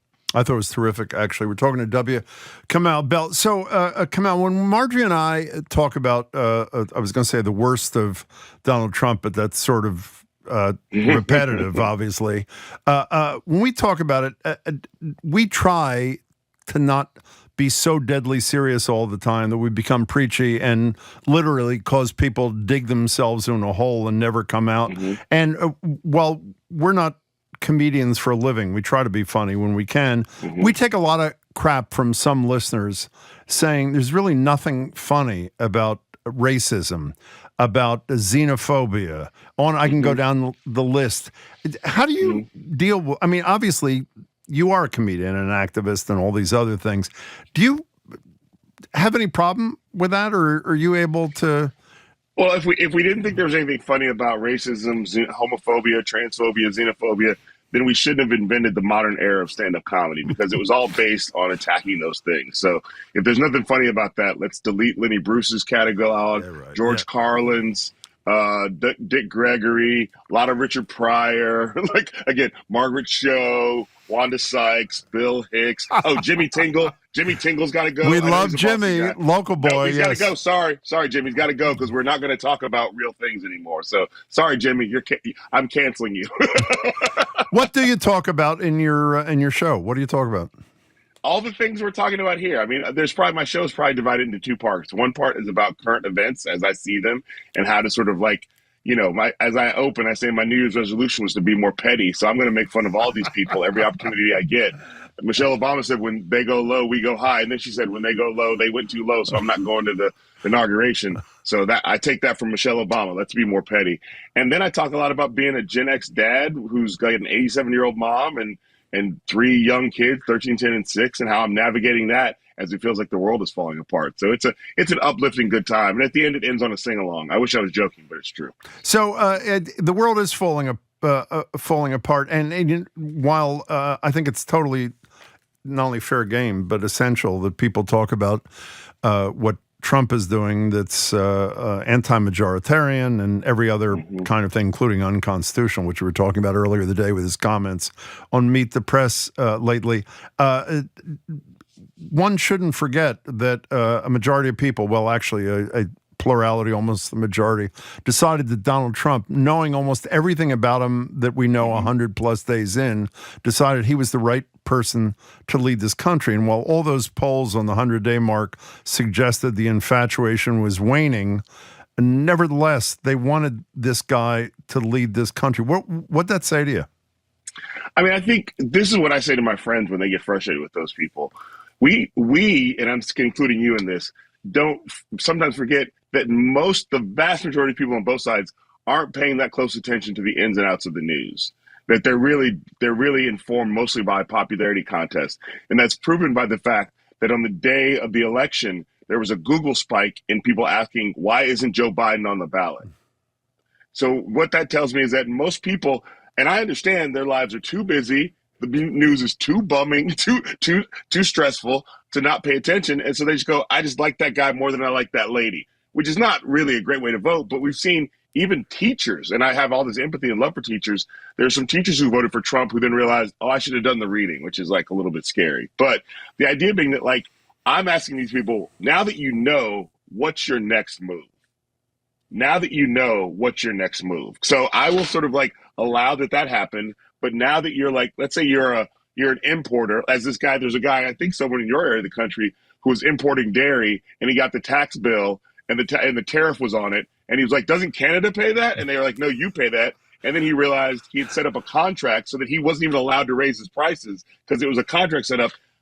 Who's that guy voting for next? Like, so that's my question. Like, now that you're educated because it has impacted your life, who are you going to vote for next time? If you don't do the right thing next time, now I can't help but to judge you. Well, assume there is the next time. Do you have a prescription? Yeah, exactly. No, I'm serious. There literally may not be a next time, which is why I keep my passport, my family's passports in order. Is that true or is that not true? No, it's 100% true. Do you have a real ID yet or not with a little gold star in the corner? I travel too much not to have a real ID. I love that. That's a new thing. I said, I'm getting that. Yeah, I'm not, as a black man in America, I'm not leaving any possibilities unpossibled. Unpossible. Yeah, I agree with you on that. So do you have a fix? Do you have a prescription for people as to how to get out of this morass or no? Or yeah, so, I mean, here's the thing. First of all, don't get caught. Now that you know how bad it is, don't get caught up in thinking you have to fix everything. The thing I tell people is, first of all, take care of yourself. Make sure you drink enough water. Try to eat healthy. And I say that, I'm talking to myself, Jim. Let me be clear. Make sure you try to eat as healthy as possible. Then if you have a family or people you have to take care of, literally, like you're a caregiver, take care of those people. So let's not focus on the force yet. And then if you get to level 2, which is a big deal, then look immediately into your community, your surrounding community. Every community has the issues of houselessness, has issues of people hungry, has issues of kids in schools who don't have what they need, a la donors choose. So focus on issues in your community. A lot of food banks because of the tariffs, don't have the food they need. Figure out how you can volunteer or use your current skills you have at work, like you, Jim, as a broadcaster, in your immediate community to help people. So I would say start locally. And then if you get past there, defeat fascism. Okay? But first, do the first 3.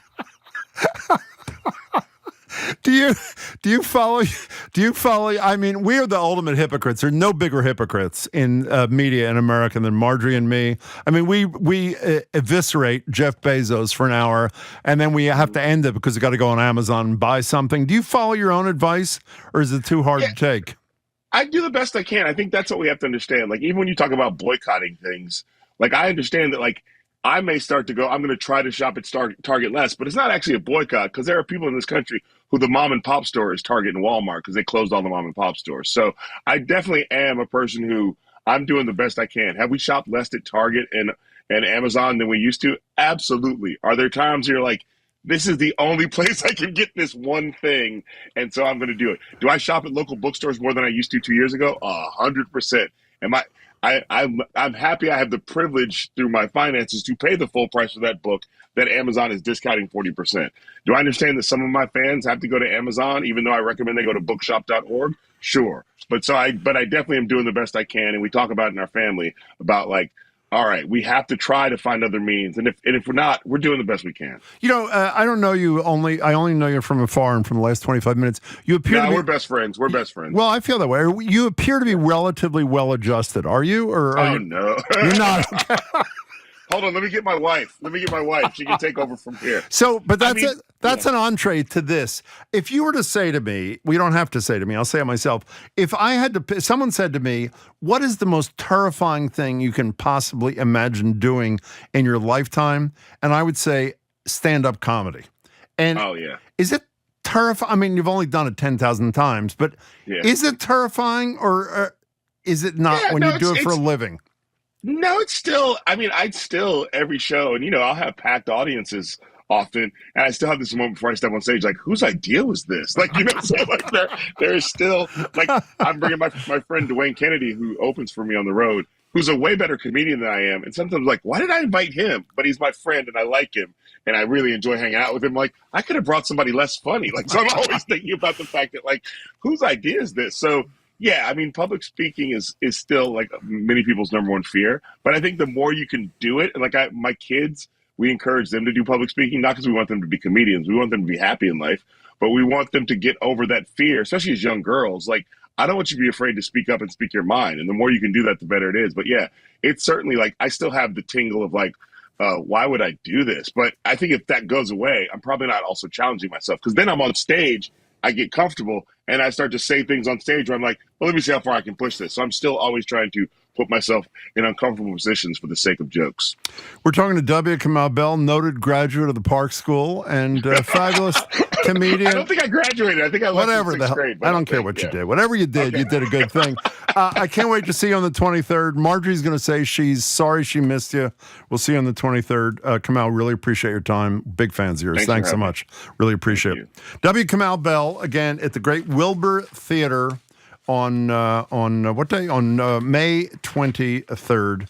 I would not miss it if I were you. Great to see you, Kamau. Thank you so much for your time. Really appreciate it. Thank you. We've been speaking with Kamau Bell, as I said, comedian, producer, host of the 5-time Emmy Award-winning CNN docuseries United Shades of America. His latest winner, which I really cannot be more jealous of, as I said, Celebrity Jeopardy, on tour with his Who's With Me comedy show, May 23rd at the Wilber. Go to thewilber.com. Coming up after a quick break, we pull back the curtain on the solar energy industry, at least some of it in Massachusetts, after a GBH News investigation shines light on some shadowy behavior by some. You're listening to Boston Public Radio, 89.7 GBH, streaming at youtube.com/GBH News.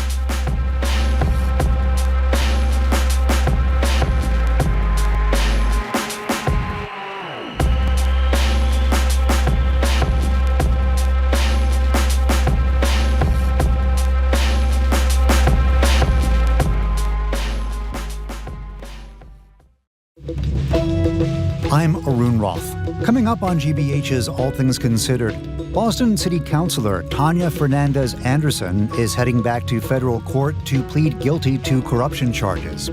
50 years after the fall of Saigon, we'll hear the story about one woman and her family's escape. And in 2 days, if you want to board a plane, you'll have to show an ID compliant with the Real ID Act. That's all starting at 4 on GBH 89.7. Our programs are made possible thanks to you and Concord Park, a Volunteers of America senior community in Concord, offering wellness, care, and support services to help seniors age in place, including a Compass Memory Support Neighborhood. ConcordPark.org/care. And Bay State Learning Center, a welcoming alternative to traditional schooling, committed to reimagining education as an adventure, where growth, purpose, and possibility lead the way. More at baystatelearning.org.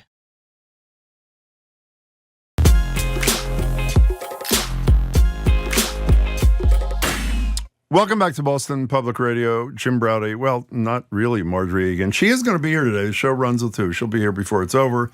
Had a little something to deal with. We're streaming at youtube.com/GBH News. Governor with us for an hour on the 9th of May, which is Friday. Attorney General with us for an hour on May 13th, as is Josh Kraft, the primary opponent of Mayor Wu in the September preliminary. Rooftop solar panels are often pitched as a way to lower your electricity bills, transition away from non-renewable resources. But as with any industry, consumers risk being taken advantage of by the unscrupulous souls in the business. We're joined now by GBH Investigations and Podcast Editor Jennifer McKim, who's been reporting on a growing number of Massachusetts residents battling a California solar company named Sunrun Inc. in the multi-billion-dollar industry of solar panels. Jennifer joins us with Tyngsboro homeowner. He's on Zoom. Trevor Nkuubi, who has dealt with Sunrun. We'll talk about that in a minute. Trevor, good to meet you. And Jennifer, good to have you here. Thanks so much for your time. So could you thank you so much. Could you flesh out, Jen, a bit what the issue is you were looking into? I just touched on it. Sure. Hi, and welcome, and thanks for having me. And Trevor, thanks for coming along. So just to sort of to bring you to where I started this project, and I've been working for the last year and a half on consumer debt cases in the Massachusetts courts, and how the majority of cases in small claims and district courts and many in Superior are big companies going after little people. And as part of that project, I got a call from a lawyer who said, you should look at this company because they're filing a lot of lawsuits in Massachusetts courts, just kind of showing up. So it came to me from that vein and started to look into Sunrun Inc., started working with some BU students and interns to collect names, and just started calling people like Trevor, who we found in these lawsuits, who had been sued by Sunrun for allegedly breaking their contracts. Sunrun is a company that it basically what it does most is lease solar panels for people's they offer either to give them some type of agreement to buy the power or lease the solar panels for a monthly bill that can last 20 to 25 years. And while it can work for some, they have 1 million customers across the country. There have been growing complaints from people like Trevor who've said they didn't get what they were sold by a door-to-door salesman at the time that they were first suggested to do this. As a way to save money and be good to the environment, it's turned into a huge nightmare. Yeah, I want to get Trevor into this in a minute. Sunrun controls somewhere in the neighborhood of, what did I read, 12% of the solar industry. They're huge. What you just described, was that the common thread in the scores, if not hundreds of cases you're able to look at? There were a lot of complaints. We talked to about 24 homeowners in Massachusetts for this. Many of them said that they signed really complicated contracts that they didn't understand, often by salesmen holding them on tablets, that they were just signing their signatures. Some people had ones that never worked. Other people said that their roofs were damaged. Other people, like Trevor, said that they got these that their bills, instead of going down, skyrocketed at the time they got them. So there's a whole lot of different issues. Trevor, how'd you first come in contact with Sunrun?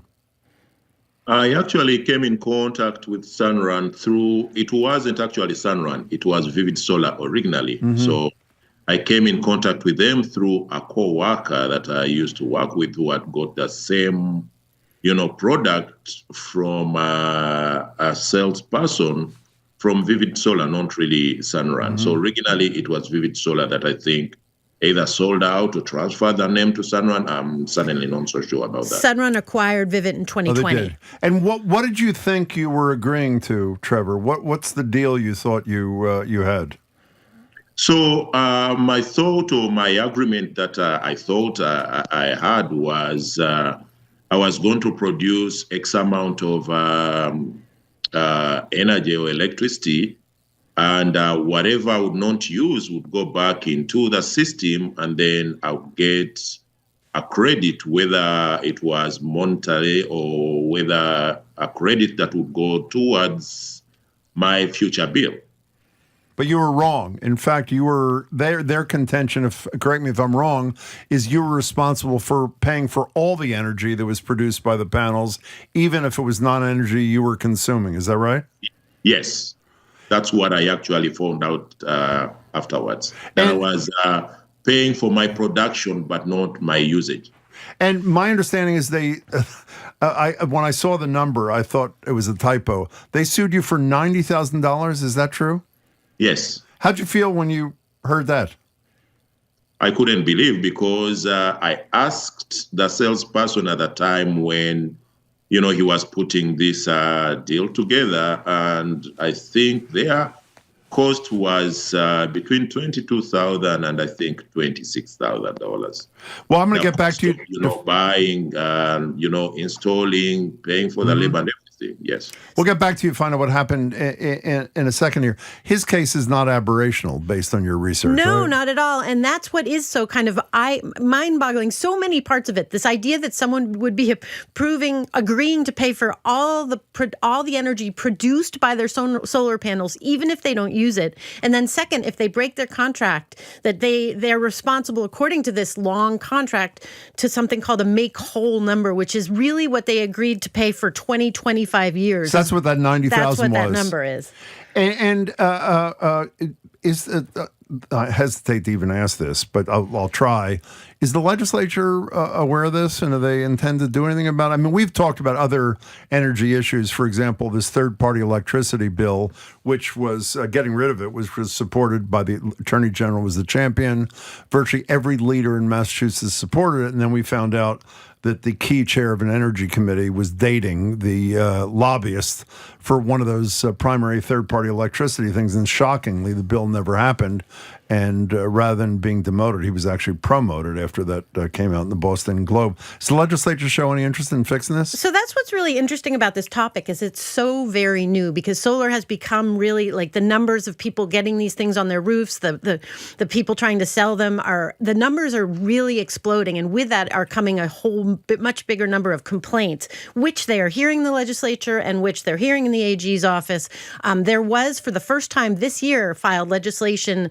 Right now, it's almost like a placeholder, because it's not a lot of details, but basically trying to wrestle down the predatory nature of the problem. But, I'm always, while a legislative body is trying to figure out the big picture, my attitude is always fix that which you understand. And it seems to me that other than the Sunruns of the world, Jennifer, no one can defend the notion that you should have to pay for power generated, as Trevor was they believed he had to pay for energy that's produced that you're not going to consume. Why can't they deal with that one small piece of this and then expand when the time comes? That's part of the legislation, part of the wording. I mean, there are some, again, with the fine print and the complications. I mean, Trevor can say, like, basically, if you talk to them, and they did talk to me about his case, they said, Sunrun, they said, it worked the way it was supposed to. The energy, the machine worked. And the idea is there's this complicated net metering thing where it goes back into the system and then you're supposed to get some type of credit.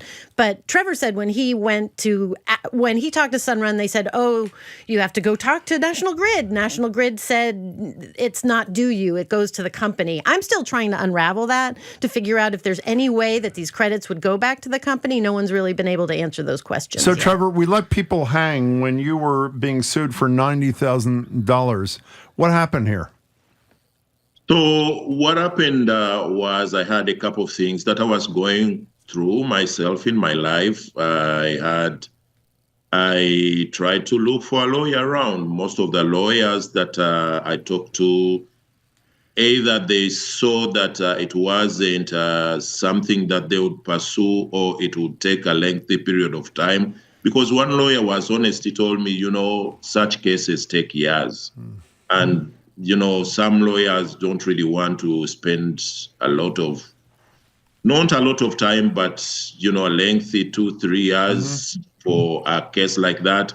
I think to them, it wasn't really, anything that would be so worthy. It was just me, one person, trying to go after or trying to defend myself after a multi-million, company sues me. So I think not many people are interested to defend me. So the court system took its process, and then they got a judgment for $90,000 against me. How scared were you? I mean, I was scared, but I had nothing to do. I was in a hole for $90,000. Then after they received the judgment, Sunrun reached out to me to say I would start make payments, or I would contact them to make arrangements of how I'm going to pay that. And because they already had a judgment. And then, close to maybe a week or 2 weeks later, I received a phone call from a Sunrun representative. I don't know whether it was a supervisor or one of those people. They said, we are just calling you to let you know that we are not pursuing any further lawsuit against you in this claim. And so they were asking me what I wanted to do with a solar system that was on my roof. So they gave me an option of financing it or leasing it. I said, I don't want to finance. I don't want to lease. If I were to stay with a solar system, I'd probably consider buying it so that I own it, so that whatever credit that I have to get, anything that I have to get back to me than just giving it to another person. So did that happen? So what happened was they gave me, the breakdown of 3 options. One is to lease. 2 is to buy. And the third one, I think, was to keep the terms and conditions that they had. So I told them I was interested in buying. They told me it will cost me $50,000 to buy them. And then the representative again reached out. I said, I can't pay $50,000. Originally, it costed between 22 to 26. So the representative said, would you then pay $25,000? And I'm like, I have to think about that. But the whole issue of me to try and keep the system was because I was afraid when they take off the system on the roof, are they going to leave it the same? Are they going to leave it totally same? Understand that. It's like a shakedown. I would like to also mention the reason that Trevor got that call. It's because your report came out. Is because I spoke, before it came out. Actually, I had been trying to reach them for 2 months, and they had not responded to me. And a couple days before the story was supposed to run, I had sent them all my findings, and finally we got a call back, and they said that they on emails, nobody I spoke to in person, but they said, give us some people, we would like to hear from them. So I mentioned this woman, Colette Wildman from Carver, and I mentioned Trevor because they had spoken to me on the record and they were sued. So they, within 2 days, reached out to both of them and said they dismissed their lawsuit, waived, and forgave all the debts that they said they owed and wanted to work with them. So I asked you about the legislature. Is the Attorney General, we talked to her a lot about consumer protection stuff. Is Attorney General Campbell all over this? Well, she would not speak to me on the record about this, but basically her staff wrote me and said they are very much aware of the issue, that there has been a huge number of complaints over the last couple of years, and that they've sent out official warnings to people about being very careful about predatory, aggressive salespeople who are trying to make people sign things without them understanding them. By the way, let's just give a little feel. We have some sound. This is based on your reporting. This Bryce Nelson is a marketing employee for Sunrun. He's touting his job, and this video he made is a great way to make a ton of money on Instagram. Here's that Instagram post. Dude, the solar industry right now is turning like everything upside down. People can go into the solar industry with zero experience, working 5 hours a day, and pull $200,000 a year, like right out of the gate. And so now they have tons of time to actually spend on their passion. It's totally crazy right now. Like, send me a DM. We'll get you an interview with the biggest solar company in the country. You don't need to know anything. You can screw people. You can do whatever you want. So starting with you, Jen, I want to get Trevor as a consumer of this. What's your advice to the person who is listening who wants to use, wants solar panels, for example? The whole industry, I assume, is not corrupt. No, and I mean, of course. How do they protect themselves if they want to do it? So Energy Sage is an organization that does a lot of advice. I'm actually speaking with them later today, but I did cite them in my story, and they recommend that if all possible, if you can afford a way to finance on your own or pay for them yourself, to do it that way, because there's a lot of subsidies and tax credits that go to the owners of the panels. But right now, if you lease it, it goes to companies like Sunrun. So there's just also these contracts are 20 to 25 years. Most of them, the one Trevor signed, most of them have an automatic increase of 3% every year. So you don't know what it's going to be like 10 or 15 years down the road. Also, you're obligated to transfer it. If you want to sell your house, there's also a whole big pile of complications. So again, don't make some decision in your house without reading the contract and talking to people and signing a tablet that you don't even have a lease. Well, you should get a lawyer, it sounds like, too. I mean, I know it's an expensive proposition. No, but people say that, consumer advocates say it's like you're putting you're putting literally a solar system on your roof. You have to pledge your house when you sign one of these contracts? Do they have some sort of a lien? No, no, you don't do that. Well, that's one good thing. So, Trevor, what's your advice to people who don't want to have to experience what you had to experience? I think my advice is, before you really go in for any of these things, do a good market research. Find out exactly what you're being sold and try to make sure you understand everything in that pile they are giving you. If you have to seek legal advice, try to do that. And the best way to probably go with this is to buy them so that you own them, instead of leasing leasing from these companies. Because again, like Jennifer said, if you go to sell your house and you have a solar system and you're financing it or you're leasing it, and the person that you're selling the house to does not want the solar system, it's a little bit hard to get out of that. And also, they have a tendency of putting a lien on your house. So they'll put a lien on your house if you don't agree to the contract, or you've not. I mean, guaranteed, some people stay in their houses for 20, 30 years, but not all of us really. Sometimes the families change and things like that, and you either have to upgrade or downgrade, whatever it is. So just getting out of that contract is very hard. Before you go, let me just say, the beauty of this story is your reporting led to relief for Trevor and that other consumer. The nightmare of your story is, unless you were advocating for them through your reporting, there are probably a lot of people who were sued for $90,000 who didn't get the relief. I've received dozens of calls since that story. It's aired. Yeah, more than 24 emails, and so many people with subjects like "help me, save me." So please come back. We'll talk to the Attorney General about it when she's here on the 13th. Thank you. And call your legislator. Trevor, good luck, and thank you so much for your time. Trevor Nkuubi and Jennifer McKim, thank you for your wonderful work. I really, really appreciate it. Thanks. Thank you so much. Thank you so much, too. Coming up after the break, voters in Massachusetts overwhelmingly supported an effort by the state auditor to audit the legislature. We're nearly halfway through the year. You know what's happening. The legislature is balking. We'll speak with one attorney who's testified in favor of the audit, who says things should be moving along by now.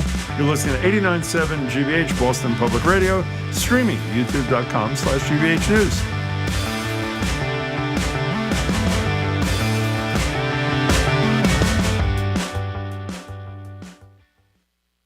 After building the Mass Lottery into a powerhouse in the 1980s, State Treasurer Bob Crane faced the biggest challenge of his career. If I win, I'm going to root out the corruption and cronyism that exists in the State Treasurer's office. You are distorting the truth. You are distorting my record. The dirtiest race in the Commonwealth. Oh, yeah, this is great. This is when politics was politics in Massachusetts. On this week's episode of Scratch and Win.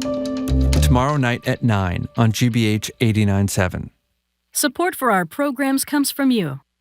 And Seasons 4, the outdoor living store in Lexington, featuring over 100 styles of outdoor furniture delivered throughout New England, plus a wide selection of plants, statuary, and garden accessories for spring. Seasons4.com. And Mass General Brigham Health Plan, ranked /1 in member satisfaction among commercial health plans in Massachusetts by J.D. Power for the second consecutive year. Details at mgbhp.org/everyday.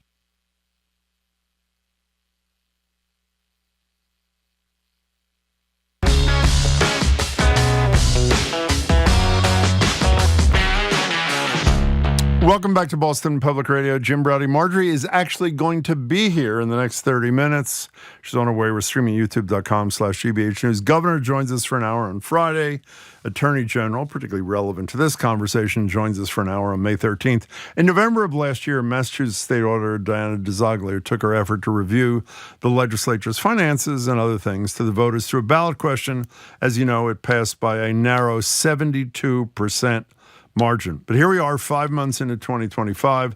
No progress has been made with the legislature, and the auditors increasingly making public criticisms of people like the Attorney General. And by the way, we discussed this with both of them a lot. She recently released more than 100 pages of correspondence. That's the auditor to us here at Boston Public Radio. She's alleging the AG's office and Andrea Campbell herself are slow-walking DiZoglio intentionally. She wants the Attorney General to represent her so that the legislature is forced to agree to the audit. We're joined on Zoom by Jeanne Kempthorne. She's a retired attorney who chaired the Berkshire's Fair Share Committee, a regional group that campaigned for the millionaire's tax in 2022. She's also testified in favor of the ballot question and in favor of more transparency in the State House. Jeanne, at GBH's request, looked at the correspondence. She joins us now. Thanks so much for your time. Really appreciate it. Happy to be here. So Hi. Let's start big and then we'll go small. Is there a separation of powers issue that would constitutionally preclude the auditor from auditing anything involving the state legislature? There isn't. There is. I think that it is a really far-fetched concern. Really far-fetched. One of the arguments that, one of the things that I don't really understand, even though we've asked the auditor and the Attorney General about this a lot, the auditor has made clear that to start with, she wants to look at some contracts and procedures, the use of non-disclosure agreements, and a few other things. And the Attorney General seems to say, please correct me if I'm wrong, that we need more information. I don't understand why the Attorney General can't decide, based upon what you want so far, this is either constitutionally permissible or not. And then if she submits further requests to audit, the Attorney General once again can say, that crosses the line, this doesn't. Is that not a fair way to proceed? I think it's exactly right. It's what I said in my testimony. Oh, you did? They should get started. They should proceed. I mean, there isn't a separation of powers problem, Jim, unless what the auditor is doing is taking away core legislative function. Yeah. But there's simply no way the auditor's report and recommendations ties the hands of the legislature in any respect. You go ahead. I'm sorry to interrupt you. No, I was just going to say, get started. It's pretty darn clear from the correspondence what the scope is now. I will say, in the Attorney General's defense, early on it wasn't so clear, but now it's pretty clear. It's state contracting and procurement procedures, taxpayer-funded non-disclosure agreements, and the balance forward line items. So that's where they're focusing. Okay, I don't see what the problem is. It seems to me the good news for the public, the 72, well, I'd say the whole public, but particularly the 72%, and maybe not good news for legislative leaders, and please correct me if you think this assumption is wrong, is in light of the fact that the Attorney General says I need more details, she seems to implicitly be saying we don't believe that in a big way there's a constitutional problem that precludes any auditing. Is that not a fair assumption? Otherwise, she just decide right now you can't do it. Right. I think she is between a rock and a hard place. I mean, the Attorney General's office is, constitutionally, and I mean that in the metaphorical sense, conservative. They're very cautious and careful. Their role typically is as counsel to the legislature, and they're, very worried about what exactly litigation would look like and what kind of relief they could ask from the court that would not itself be precluded by separation of powers. Now there, Jim, there really is a legitimate problem, and that is, the SJC is likely to be very hesitant to issue orders against the legislature. So I can understand the caution, but I think it's excessive. Having read this now, it just seems like a merry-go-round with, them insisting over and over again for more detail, and they've got the detail. I read about your testimony. I didn't read your testimony in front of the Senate committee. The auditor said it was a kangaroo court she wasn't going to show.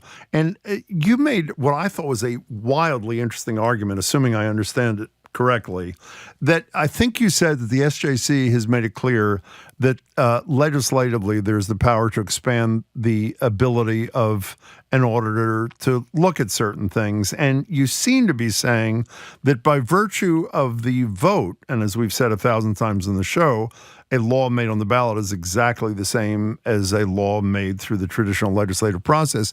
By 72% of the public voting for this question, they're making clear that they do want that more expansive auditing power in the hands of that office. Did I get that right or no? It's pretty right. I think an interesting footnote here is that the legislature itself has passed a statute saying that its own post-audit committees, House and Senate, can do performance reviews of any department in any branch of government. What's good for the goose is good for the gander. The only argument that I read, this is in a Berkshire Eagle, or actually maybe Associated Press, I'm not sure, reporting on this. Here's the testimony of this law professor at New England School of Law. His name is Friedman. There lies the possibility that an unscrupulous auditor would use the opportunity to audit these functions as a wedge with which to subject the general court, meaning the legislature, to continued audit requests, etc. It seems to me you can make a case that no power of government should be used if the issue is that it may be used unscrupulously. Obviously, if something is done unscrupulously, then you move against the action because of that alone. Is the argument as ridiculous as it appears to be? It literally is as ridiculous as you're saying. In other words, if it becomes harassing, all right, you say so. You interpose an objection then, not now. Have you spoken to the Attorney General? Not about this, no. I have in the past spoken to her, but not about this. You would, I assume, right? I don't know if she would take my call, but yes, of course, I would be happy to. And, I've posted my testimony on Maple, so it's out there for the public to see. if they choose to find it. But you're exactly right. Your instincts are exactly right. This is really stonewalling by the legislature, and the arguments, the hand-wringing, all of the concerns. I mean, let's be clear. There is nothing the auditor can do that interferes with the legislature's performance of its tasks. What it can do is reveal all the ways that the legislature is not functioning in the public interest. That is in our interest. And bottom line, Jim, 15 seconds, yep. The AG is the people's lawyer. And, that should be the paramount concern that she has, not so much the institutional tough spot she's in. Jeanne Kempthorne, really appreciate your opinion and your time. Thanks so much for being here. Appreciate it. My pleasure. Thanks. Coming up after the news, by popular demand, I really mean it, Maria Ressa, we're going to replay that brilliant interview, not by us, by her. Last week's, you're listening to Boston Public Radio, 89.7 GBH, streaming on youtube.com/GBH News.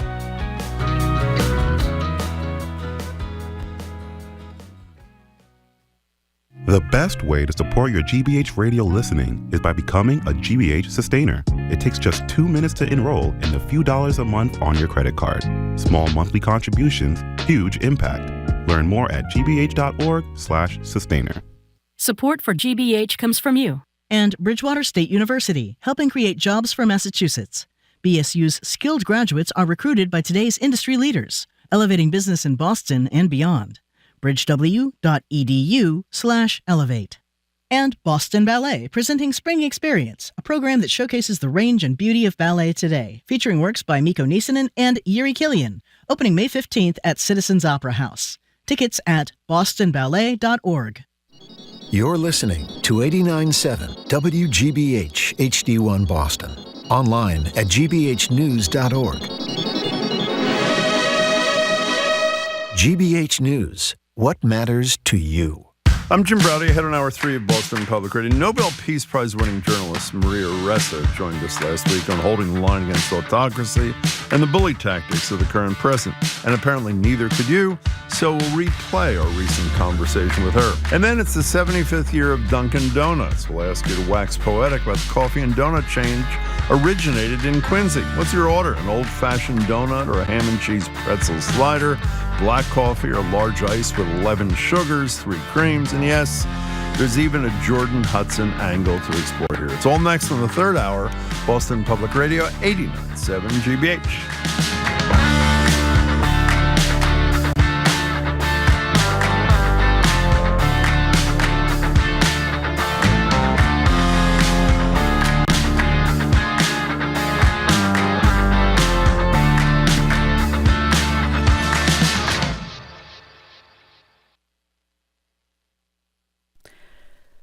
Live from NPR News, I'm Lakshmi Singh. This is the day the U.S. Department of Education says it will begin collections on defaulted federal student loans. We have more on this from NPR's Corey Turner. Education Secretary Linda McMahon said late last month that today the Education Department would resume what's known as the Treasury Offset Program. That means the roughly 5 million borrowers who are now in default on their federal student loans and haven't made a payment in at least 270 days could soon see the federal government seize a portion of their tax refunds or Social Security benefits. The department says this summer it will also begin garnishing the wages of borrowers in default. These measures are not unprecedented. They've just been paused for 5 years since the pandemic began. Borrowers can learn more about how to get out of default at studentaid.gov. Corey Turner, NPR News. President Trump's again leaving people wondering about what he really meant. In his interview with NBC's Meet the Press moderator Kristen Welker, which aired last night, Trump said, "I don't know," when he was asked if everyone on U.S. soil, whatever their status, is entitled to due process. He also said, "I don't know," and deferred to lawyers when Welker asked him if he thinks as president he has to uphold the Constitution. NPR's Asma Khalid looks at Trump's continued use as well of tariffs. Tariffs are key to the president's economic vision. In fact, just last night on social media, he announced plans for yet another tariff, this time 100% tariff rate on movies produced outside of the United States. One last thing to note is that this week, Canada's Prime Minister Mark Carney is coming to Washington. It is a high-stakes meeting to watch, given Trump's threats of tariffs and, of course, annexation toward the United States' northern neighbor. NPR's Asma Khalid reporting. Officials in Yemen say at least 15 people were injured in a series of airstrikes in and around the capital, Sana'a. Yemen accuses the U.S. of strikes. The U.S. has not commented. Iranian-backed Houthi rebels say they will continue their campaign to stop air travel in and out of Israel. The rebels say they're working to impose, quote, a comprehensive blockade of Israeli airspace. Sunday, the Iranian-backed group fired a missile that landed near Ben Gurion International Airport in Tel Aviv. The projectile set off air raid sirens in most of central Israel and caused light injuries after penetrating air defense systems. The airport closed temporarily and many airlines canceled flights. Iran's foreign ministry posted on social media it was not involved in the attack. Israel's foreign minister vowed to retaliate, quote, sevenfold to the Houthis' strike. The Houthis have targeted U.S. forces in the Red Sea and have routinely shot missiles into Israel in protest of the Gaza war. The U.S. and U.K. have retaliated. Carrie Khan, NPR News, Tel Aviv. From Washington, this is NPR News. Good afternoon. With the latest from the GBH Newsroom, I'm Henry Santoro. Boston City Councilor Tanya Fernandez-Anderson will be in federal court this afternoon. She's expected to plead guilty in fraud charges, with authorities claiming that she took part in a kickback scheme. As GBH's Soraya Wintersmith reports, the hearing comes after the councilor reached an agreement with federal prosecutors last month. Under the terms of her plea deal, Fernandez-Anderson will plead guilty to 2 of the 6 original charges brought against her. The other 4 charges will be dropped. Prosecutors are recommending she serve a year and a day in prison and pay a $13,000 restitution fine. The deal explicitly states that, as an immigrant, Fernandez-Anderson's guilty plea could jeopardize her immigration status and make her subject to deportation. Fernandez-Anderson says she plans to resign from the Boston City Council, but hasn't said when her resignation will take effect. Soraya Wintersmith, GBH News, 89.7.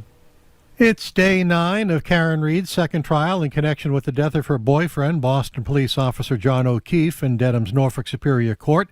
Shortly after 9 this morning, with the jury out of the courtroom, Judge Beverly Cannoni called the lawyers up to sidebar, and when jurors were finally seated, Cannoni asked them if they had been able to follow her instructions about discussing the case and avoiding media coverage. Each juror said they had. On the witness stand right now is Canton EMT and firefighter Katie McLaughlin, who says she heard Karen Reed say, "I hit him, I hit him." Reed is accused of backing her SUV into O'Keefe and leaving him for dead. 54 degrees in Boston. This is GBH News. Support for NPR comes from NPR stations. Other contributors include Progressive Insurance with its Name Your Price tool, a way to see coverage options based on a driver's budget. Learn more at progressive.com or 1-800-PROGRESSIVE. Price and coverage match limited by state law.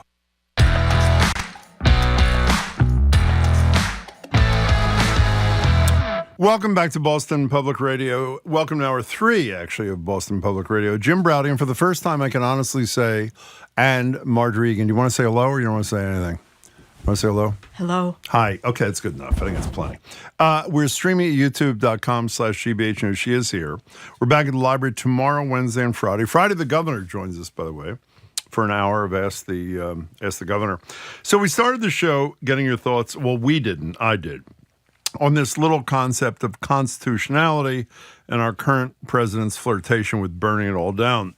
So we're going to bring you one of the most inspirational conversations we've had since he's taken office on this very subject, burning it down. And virtually all of you who've commented agreed. It was with Maria Ressa. She is the CEO and co-founder of this Filipino news outlet called Rappler. also professor of professional practice in the School of International Public Affairs at Columbia, and has been a distinguished fellow at Columbia's Institute of Global Politics.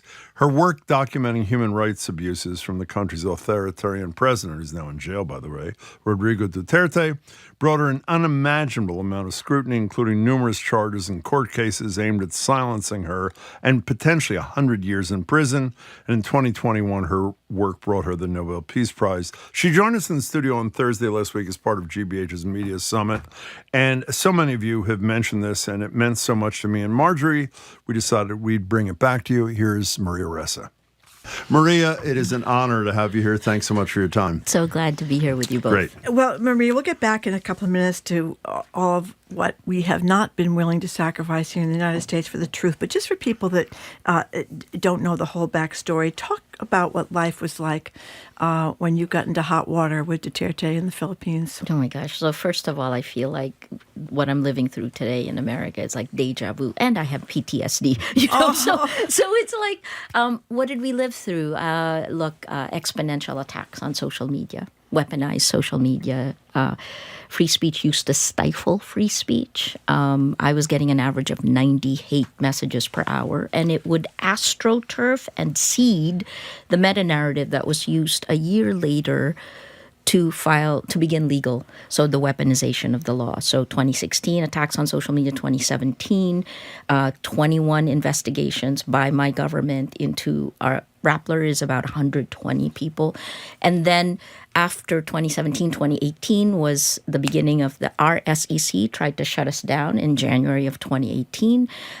I stupidly called a press conference and forgot to tell our lawyers, which was the best thing possible. So that's 2018. 2019 was my year of arrests. More than 10 arrest warrants in a little over a year. 2020, I was convicted of cyber libel. 2020 won the Nobel Prize. And that reminded me that doing the right thing is the right thing. And 2022 was when we filed. So I have now, it's almost a decade later, but I have, out of the 10 criminal charges, we have won 8 of them. The last 2, one is already at the Philippine Supreme Court, which means in order to be here in America, I have to ask my Philippine Supreme Court for approval to travel. All told, those 10 charges carried cumulative sentence of exactly 103 years in jail. So there were moments in time when I was like, I got to be okay with going to jail, right? But beyond that, it's the violence. And that comes from the tech. Because online violence is real-world violence. And women and the fracture lines of society is exactly what that pounds. And that's part of the reason the world is where we are today. Last, right? So I can sound really bleak, but know that after almost a decade, when we had no idea what was going to happen next, when we were ready with emergency plans for everything, in March this year, the ICC, the International Criminal Court, issued an arrest warrant for Rodrigo Duterte, the president who was trying to jail me. He was arrested in March for crimes against humanity. He's now in jail at The Hague, and he is starting trial in September. And here I am in your studio. Before we leave the Philippines and the Duterte regime, in 2017, you met with one of the people you now call the broligarchs. You met with Zuckerberg because of the impact that Facebook was having on the disinformation campaign. Could you describe that to us? Yeah, absolutely. In How to Stand Up to a Dictator, I compared the 2 dictators I was living with, Rodrigo Duterte, who crumbled our institutions of democracy within 6 months. Right? The Philippines has a constitution patterned after the United States. I joke that we spent 300 years in a convent and 50 years in Hollywood. This is our colonial past, 300 years under Spanish colonial rule, and then under American colonial rule for 50 years. So our constitution has an executive, a legislature, and a judiciary. And what we saw happen was, I called it the 3 C's: corrupt, coerce, co-opt.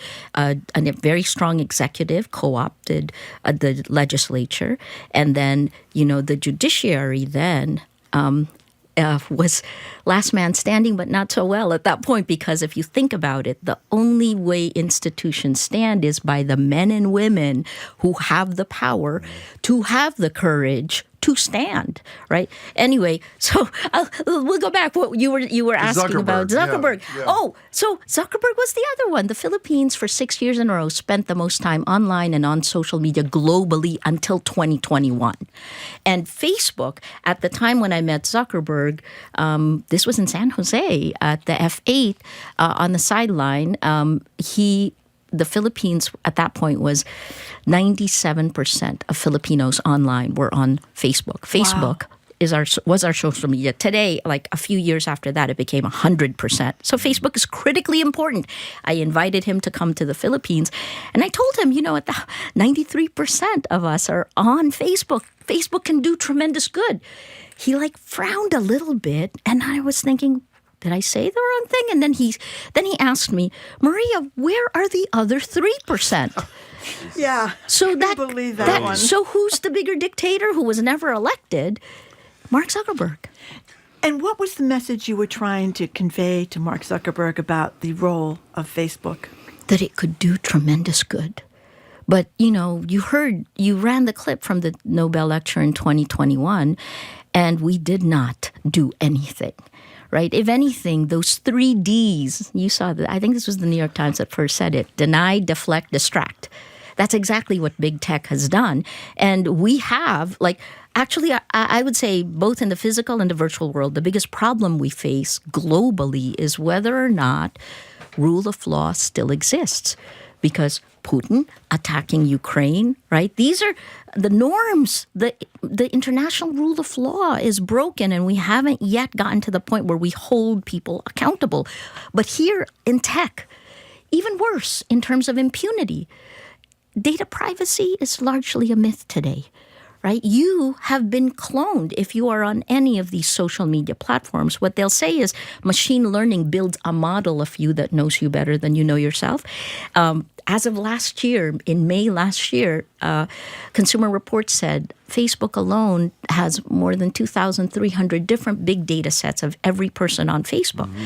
And we haven't even touched X and X after Twitter and the other parts, TikTok. But anyway, so that's the point. Data privacy. Data is everything.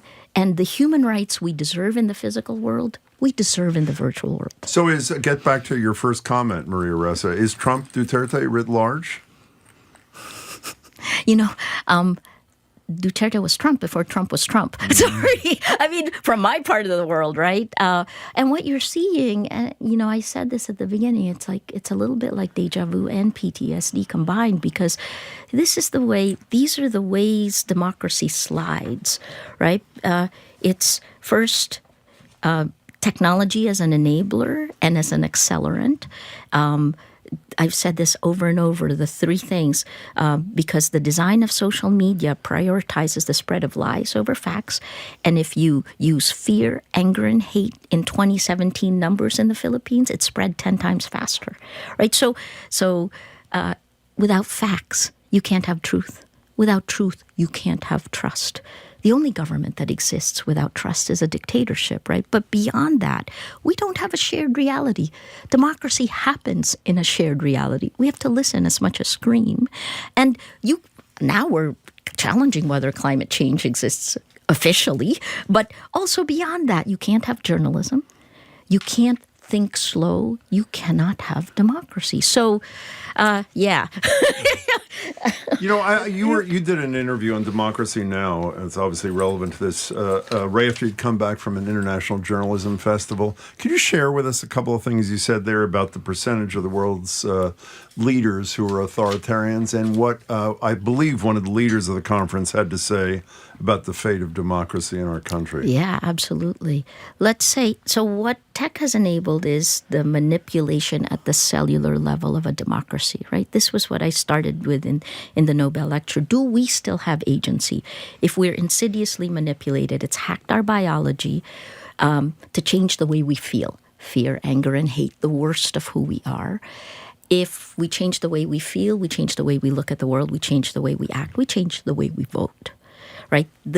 Again, impunity, right? Segregation is illegal in the virtual world, in the physical world, but it is micro-targeting in the virtual world. So what has happened is the impact, and this is a VDEM report that was just released in Sweden in March. 72% of the world now is under authoritarian rule. We are rolled back to 1978 levels. We're literally, in democracies, electing illiberal leaders democratically. And VDEM, the leader of VDEM in Perugia at the International Journalism Festival, told us publicly that if the trends in America continue, that democracy here will die by the summer. Yeah, you just subscribe to that yourself? It depends on Americans. Mm-hmm. Actually, I've been really surprised by, the deer in headlights. When I listen to people say, well, we'll wait till the midterms, I was like, how do you know the midterms are even going to happen? Well, here's what you talk about the comparisons between what happened in the Philippines, what happened in the United States. Duterte went after the press. He went after the court system. Obviously, Donald Trump has gone after the press, and in many cases, the press has knuckled under. When you think of ABC News not wanting to fight the president, or Paramount, which owns CBS News, going after 60 Minutes. So LA Times, Washington Post, on and on.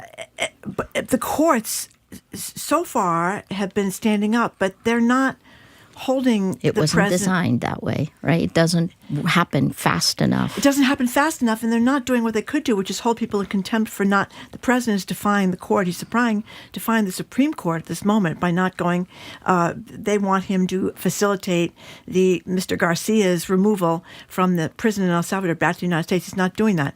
So how are the courts doing, do you think? I mean, should they be holding people in contempt faster, and maybe starting their days at 7 instead of at 10? I think more than that, you have to look at your legislature, right? It's the same thing that happened in the Philippines. Again, a very strong executive, those 3 C's: corrupt, coerce, co-opt. The legislature is the one that is designed to hold the executive in power in real time as possible, right? The judiciary really does work in a slower pace. Yeah. And then, and here's the part that, because it works at a slower pace, this is a lesson we learned in the Philippines. The rights you lose today, you are going to have to claw back with much more than you had if you were to hold the line today. Hold the line was our phrase, because I'm an old-style journalist. I never considered myself an activist. I'm a broadcast journalist trained in CNN. I opened the Manila Bureau and the Jakarta Bureau for CNN. Yeah. But, when it is a battle for facts, journalism becomes activism. Let me pull 2 strands from what you said, right? So first, this is the way it works in every other failing democracy globally. And you can look at Hungary, you can look at the Philippines, you can look at Turkey, because there are cascading failures all around. Media capture enabled by tech. After media capture, you have academic capture. After academic capture, you have NGO capture. After NGO capture, you have state capture. And if you look at when an executive uses his power for vindictive political, to gain more power, right? That's state capture, right? We've lived through this in the Philippines, and every step of the way as you go up, crumbling the institutions, silence becomes consent. And I think what our executive in the Philippines realized was that if he can intimidate the people or appoint loyal people who don't know how government works, who are ignorant and arrogant, then he can control it. And Duterte did. He was the most powerful president the Philippines has ever had, even more powerful than our dictator in the 70s. I came to America because martial law was declared by executive order by former President Marcos in 1972, right? So ruling by martial law, again, the Philippines. Oh my God. You have such worried looks on your faces. No, actually, it's funny because this is not a hopeful show for the most part, but to have someone like you, I mean this sincerely, it's one of the reasons we were excited to have you, to have somebody who did decide that she was willing to sacrifice for the truth, sacrifice almost everything, really means a lot to us, and I'm sure to our listeners. Well, I mean, that's true, Maria Ressa. So you're at the intersection of the opposite of sacrifice. You're at Columbia University, which was the first school to capitulate, I think is a fair term. And obviously you come from the media. We mentioned all these institutions. What do you attribute the decisions? I don't know if there's a common thread or not. What do you attribute the decisions to bow down rather than to stand up and fight to in all of these incredibly powerful places? So I can't speak for Columbia University, but I will say that capitulate, right? They're all phases in a system of negotiation. And the very first question you have to ask yourself is, how do you negotiate with a bully? Right? This is asymmetrical power. And these are bully tactics. You're seeing this in our tariffs, in the U.S. tariffs, right? But I would say the other part, this is about power and money. And this kind of co-opting of power, right? Understand each step of that is the breakdown of rule of law and the consolidation of power in a very strong executive. And that can work if you're like a really visionary leader, maybe like Singapore and Lee Kuan Yew when he built it. But I don't know if we have leaders like this today. But sorry. So but to by the way, do you respond to think you said I can't speak for Columbia? You can speak about Columbia. Yeah. They capitulated, my term, and so that they wouldn't lose their $400 million. As of this morning, they haven't gotten their $400 million back. So isn't there a moral to that story? It's a moral every other country has learned. You give a bully a finger, they take your body. I mean, but again, the reason is I think that, have you really heard someone from Columbia University speak? So there are lots of, I think we didn't hear Alan Garber thing. speak until he was forced out of the closet by his own faculty, we would argue. So this is actually, when you fight a dictator, you actually have to take the risk because if you don't speak, you lose automatically, right? So, but here's the thing. For everyone, it's not just those institutions, it's every single person in a failing democracy. If you do not reclaim your rights, if you are silent, you give consent, and every day you lose just a little bit more. America was most powerful at the beginning, right? Because you had all your rights intact. Now we can have people picked up on the streets in masks. Yeah. Right? So I guess in my thing, I think that, again, my lawyers told me I was crazy. So I don't know if that's crazy or not, but I will say that you hold the line because this is such a pivotal moment. And for Americans who are listening, where America goes, you take the world. Look at what's happened to the world. And the world will, now depending on the leadership of the EU. We're seeing President Macron step up, right? Keir Starmer. Now, what's happening in Canada? They just had elections, right? Rejecting the Trumpy guy. Right. So America, you got to wake up. Well, okay. So I would like democracy to last past the summer. It would very much concern me if it's gone. So what does the everyday Joe do? Actually, heroes are not like... The heroes are you, because when it's at the cellular level of a democracy, it is us. So let me give you from experience, right? Here's little Rappler, and I wake up and my president has attacked me on every single media nationwide. I always respected the office of the presidency, so I talked to him like he was Mr. President, right? But having said that, we went out of the virtual world. We moved into the physical world. Exactly what we are doing today at the GBH Media Summit is important because we build communities of action, and the food we feed our communities is journalism. That's the first. And it was so funny because then, the year I kept getting arrested, we kept getting our community rallied behind us. We had over $1 million I didn't even have a chief legal officer. And the money rolled in when we came under attack, and my sales team was so happy. And I kept telling them, this is not a sustainable business model, right? Getting arrested. But having said that, it's like Robert Putnam and Bowling Alone. Yeah. We talk about it all the time. Go ahead. You have to bring your community together. And I think this is such a pivotal moment. Americans' ideals are why people flocked to America. Did something post-World War II with its power. So the question is, are you okay with the way America has transformed globally? And if you're not, what are you going to do about it? What are your communities? Oh, last, for media, why are you not covering both the corruption and the resistance, the pushback? Those are all happening. Okay, I have one last question. I know you got to go. But, social media, Mark Zuckerberg, we spoke about him earlier, has decided he's not going to fact check anything. So I get texts all day long from people living in this alternative universe. They listen to him, they listen to Facebook, they listen to Fox News, they listen to wherever the President of the United States is lying all the time.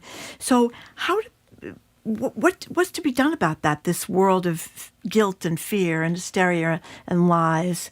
I mean, what do we do about social media when the leaders of it are saying, I don't care? This is a corrupted public information ecosystem, the same way that BPL, that you guys are in the Boston Public Library, the government built the library, right? So the question there, and this is happening in Europe, what does a public tech stack look like in the virtual world?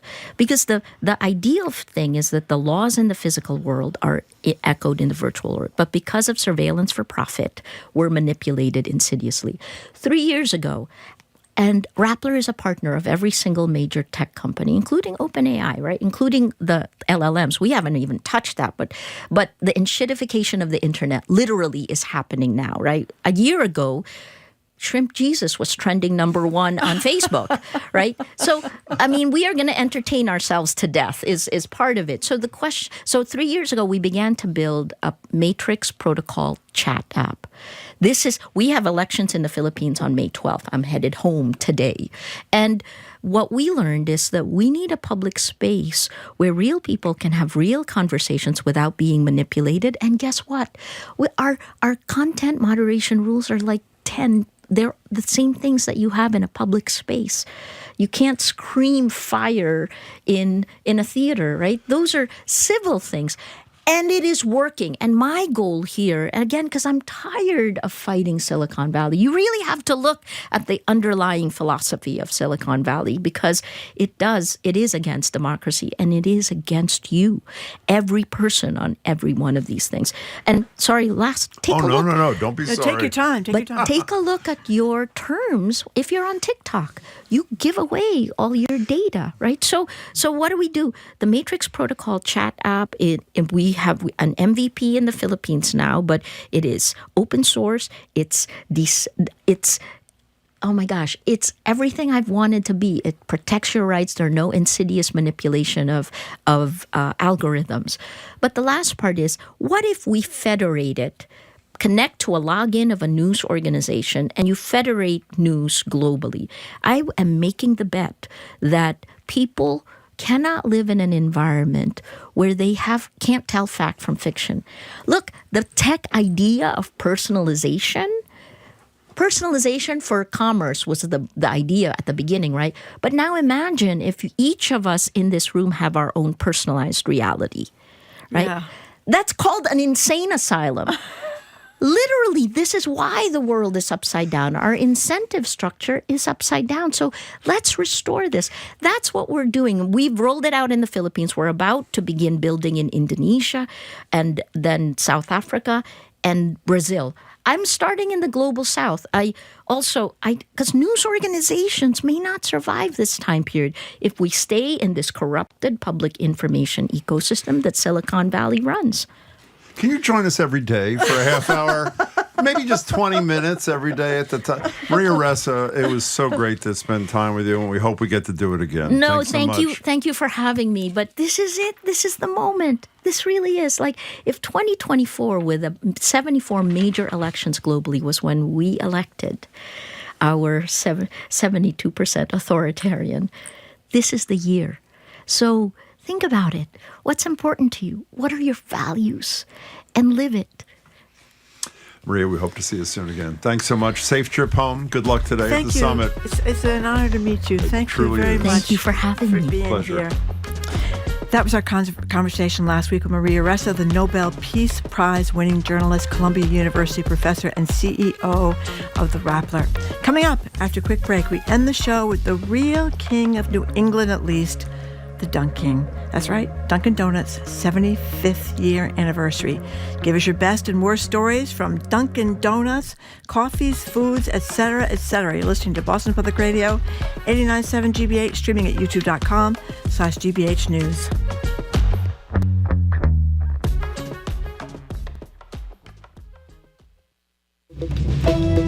I'm Arun Roth. Coming up on GBH's All Things Considered, Boston City Councilor Tanya Fernandez Anderson is heading back to federal court to plead guilty to corruption charges. 50 years after the fall of Saigon, we'll hear the story about one woman and her family's escape. And in 2 days, if you want to board a plane, you'll have to show an ID compliant with the Real ID Act. That's all starting at 4 on GBH 89.7. Our programs are made possible thanks to you. And The Huntington with The Light in the Piazza, a new production of Adam Guttle's Tony Award-winning score and Craig Lucas's profound book. May 8th through June 15th at the Huntington Theater, huntingtontheater.org. And Rockland Trust Bank, committed to helping individuals and local businesses work towards their financial goals by providing financial advice and resources. More at rocklandtrust.com. Rockland Trust Bank, where each relationship matters. Member FDIC.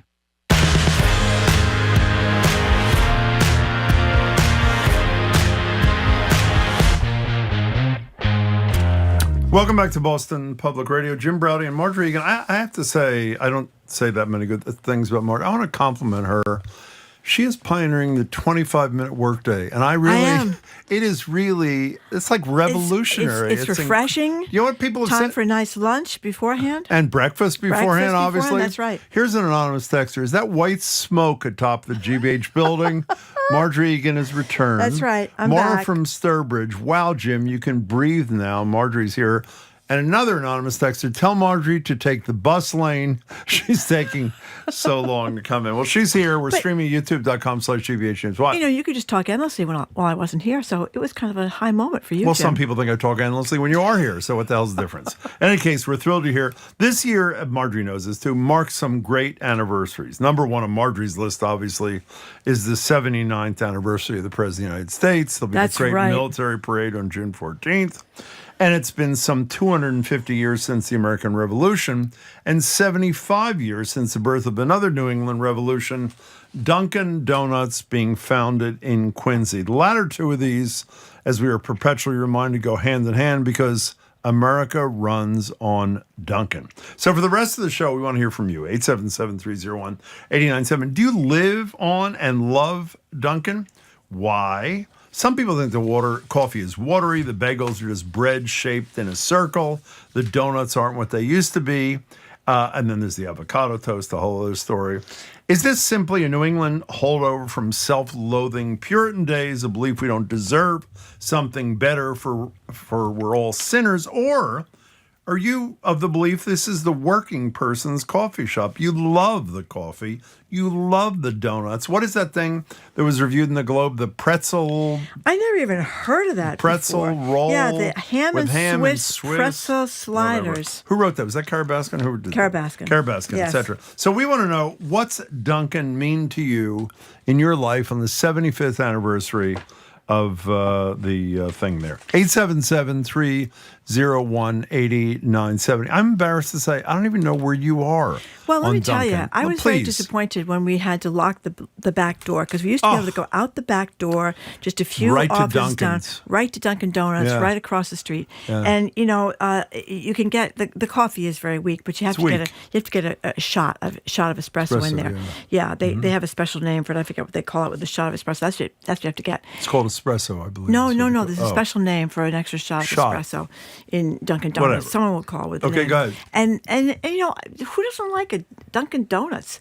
I like their old-fashioned plain donuts. You do? Yes, I like their sugar donuts. I like their butter crunch donuts. Oh, you do? I like the butter crunch. I like their ham and cheese sandwiches on a croissant. You've never melted had one of those in your whole life. Certainly have. When we used to go across the street here, you forget your lunch and you go over to Dunkin' and you get. Can't do that anymore. Can't do that anymore. We're not going to go into that story. By the way. I'm not a fan of Dunkin' Donuts coffee. However, without the espresso shot, there's no caffeine, and it is kind of watery.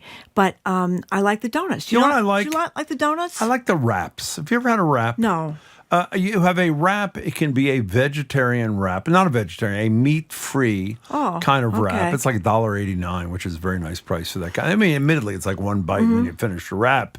Yeah, and the donuts. I also like what's that butter thing called? Butter Crunch. Butter Crunch. Thank you. Butter Crunch donuts are great. Yeah, and by it's the way, called a red eye or turbocharged. One of our coworkers. That's right. It's a turbo. Yeah, they have a special name, but they don't call it with espresso. Maybe. They say turbocharged. Turbo. That's what you get. You like saying that? You go to Dunkin' Donuts. You get a small coffee with one shot for the turbo shot, please. Or 2 shots if you get in the medium-sized donut. Fine. I think the most important thing we have to do this entire half hour is play the most accurate impression that Saturday Night Live has ever done. This, of course, would be the legendary. And if you haven't seen this, you got to look this up online. It is the funniest thing ever.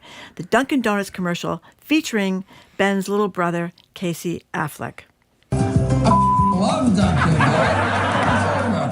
You want to talk real customers? Kid, that's me. I'm like the mayor of Dunkin's. This is the face of Dunkin' Donuts right here. Hey, you can't smoke in here, man. I'm not smoking. You're smoking in here. Margie laughing out loud. Remember how he says he's got the cigarette in his hand, but he's holding the cigarette out the door. He's standing in the doorway and says the smoke is all coming. I'm not smoking in here. I'm not smoking in here. And then some guy makes a crack and he throws his entire coffee in his car and right in the windshield. It's very funny. It's very, very funny. Heather in Medford says, "Oh, I thought Margie was there, but Jim just wasn't letting her talk all morning." That's a good one, Heather. 877-301-89. By the way, 75 years is like nothing. Time. And you know, it was called something else. I read in a story this morning, but unfortunately I threw this. Oh, it was Carabaskin's story. What was it called? What was the place called? I don't know. The finest of French No, bakeries? it was called Open Kettle in Quincy, and then it was reborn at Dunkin' Donuts. Do you know one other thing? Open Kettle, you're We're not correct. going to spend a lot of time on this because it's going to aggravate listeners. It won't aggravate you. Did you know that when Jordan Hudson was in the commercial where Belichick was in, they didn't want her in the commercial? She forced her way in. Basically, I assume, suggesting that Belichick would not do it since she was his whatever. Didn't you tell me? Repeat it, because I was missing the Bill Russell story. So tell it again. I said this morning at Trenni that Bill Russell's daughter Karen said it was a classic case of elder abuse. I mean, that's pretty, whatever. Was Bill Russell elderly abused? I don't. She doesn't say that. I hope not. Do you know? Is this true or is somebody making this up? They have deodorant. Oh my God. What do they have? Ham and cheese on pretzel rolled deodorant? Oh, that's from the Native Deodorant Company. They make a lot of deodorants. They do? Native deodorant, yes. It's aluminum free. Aluminum free. Phthalate free. What is phthalate? I have no idea. Sounds like people want to do those that. Are bad. Those are bad. Okay, fine. I don't like the Jimmy muffins. By the way, you know what I do like? The Carabaskin. We're going to get to you in a minute.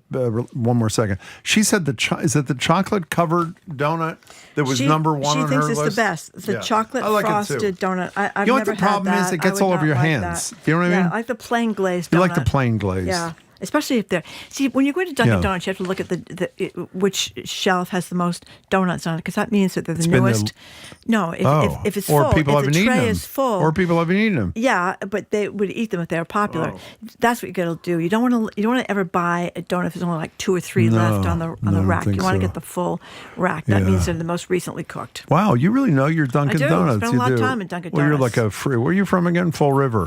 They have Fall River Dunkin' Donuts. They have a Dunkin' Donuts. One? I think we have several. Several. I think we have several. I haven't checked it out recently, but it seems to me I spent a lot of time at Dunkin' Donuts when I was a kid. Do you want to start with Michi? Michi. Hi, Hey, Michi. Michi in Concord. Welcome to the show. Hi. Hi. Hi. So Dunkin' Donuts saved me in the 80s because I lived in Japan. Yeah. I had no AC, and I would sit in Dunkin' Donuts and cool down with my hot coffee. That is great. How many? Are there a ton of Dunkin' Donuts in Japan? I didn't know there were any. Well, I was there from 82 to 85, and I haven't been back since the 80s. I don't know how popular they are there, but they were a lifesaver because they were down the street from me. With AC. And they blasted the AC. Yep. How popular when you were there in the 80s was Dunkin' Donuts in Japan? I mean, at least in the community you were in. Probably not very popular. To be honest, the coffee wasn't great. They don't mix it for you. It was just a pot of drip coffee that was sitting there for, hours and hours. But it had air conditioning, right, Michi? It had air conditioning, yeah, and it was a taste of home. Oh, that's pretty good. Yeah. Michi, that was a I enjoyed it. fine call. We really appreciate it. Thank you so much. You know, my favorite moment is by far, at by far, I forgot about this till just now at Dunkin' Donuts. You're behind somebody who says they want an extra large iced coffee. What do you want in it? I want 3 sweetened. I'm sorry.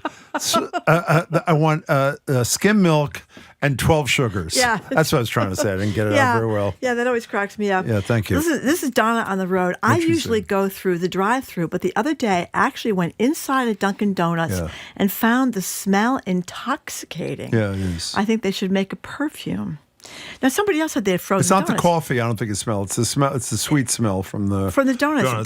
They make the donuts in the shop, don't they? They cook them. I don't know if they make them in every one. I don't know. I think they bring them do? in and then they cook them in there. But I could be wrong. Somebody's saying they're frozen. What are they saying? Frozen. I don't think that's they're not true. frozen. Are they frozen? Yeah. I'm a postal worker at Dunkin' Donuts. When you have a bathroom emergency en route, it's like a beacon of light.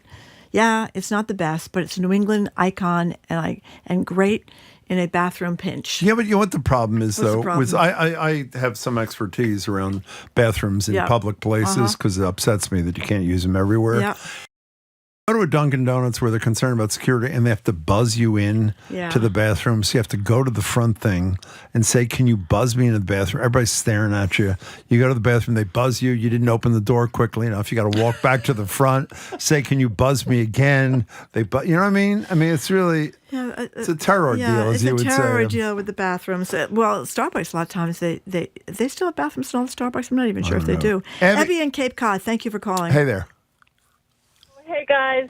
Just want to quickly tell you, born in the East, lived in the West. Whenever I came back East, I'd go straight to Dunkin' Donuts. And now I hate it because my boyfriend is a total flirt. And he womanizes and flirts, and he flirts with all the girls in the drive-thru, and they all know him. And every single drive-thru of Dunkin' Donuts, they go, "Oh, hello, sweetheart." And God. I don't know. Really? Yes, truly. And I don't know. I can't even go near. I see the sign. I go, "Ugh." Oh, that's a really painful so story does he there, flirt with Abby. women elsewhere, or is it just at the Dunkin' Just Dunkin'. Donuts, Abby? Anyone he can drive through, I'm telling So to you. speak. I just Okay. I'll be home late, and I'm like, okay. Okay. It's so Hey, sad. Abby, have him call us, will you? And tell him that he's related to you. Have him call us. Call him now. Text him. Tell him to call us. Abby, thank you for that very painful story. We appreciate it. You know who just texted me? Who? Jamie. You know who Jamie is? Jamie, our producer. Jamie's our producer. They're huge in capital letters in South Korea. He was there in 2017. He actually has a photograph of the Dunkin' Donuts in South Korea in 2017. He said they're a very big deal there. Did you know that? No, I did not You know. didn't know I that? did not know that at Wow. all.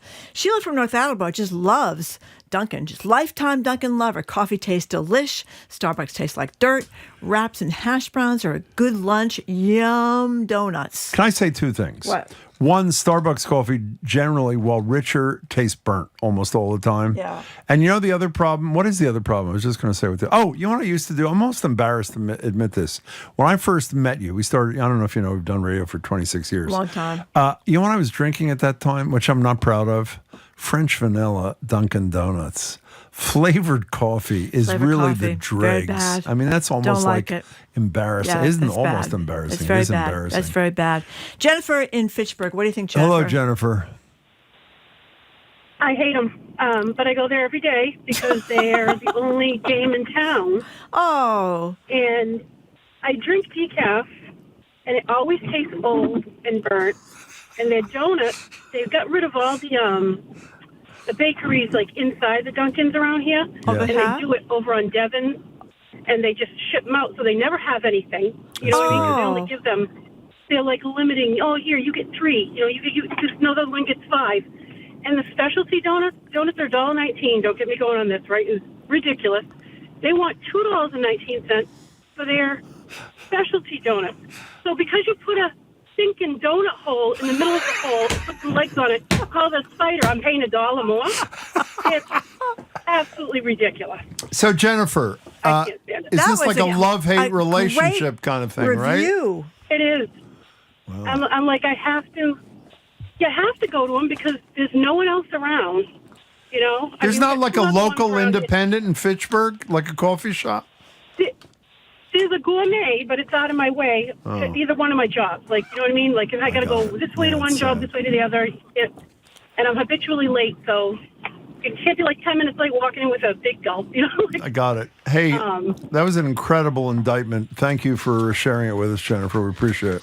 Here's Dan in Dorchester who says he still remembers the legendary commercial from the 80s, Time to Make the Donuts. I still say it to myself anytime I get up early. Yes, do we have do. It? So I want to get that little introduction. When is that from again? The 1980s. Okay, Here good. is what Dan just mentioned, the classic 1980s ad featuring Fred getting up early to make the donuts.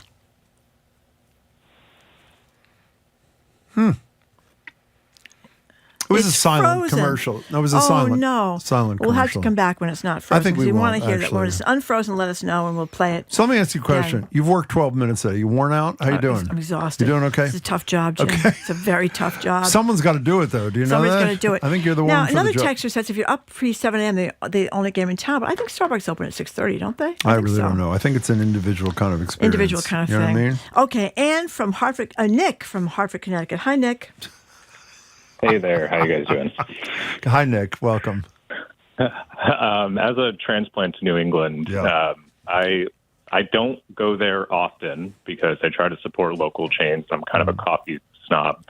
But it is good to have that cheap option in general. But they gave me perhaps one of the best things from my time living in Boston, which was that SNL skit with Casey Affleck. Oh, it's great. About the Dunkin' customer because I started working at a coffee shop down by the garden, and when people would ask what it was like, that was a pretty good estimation of what I could expect.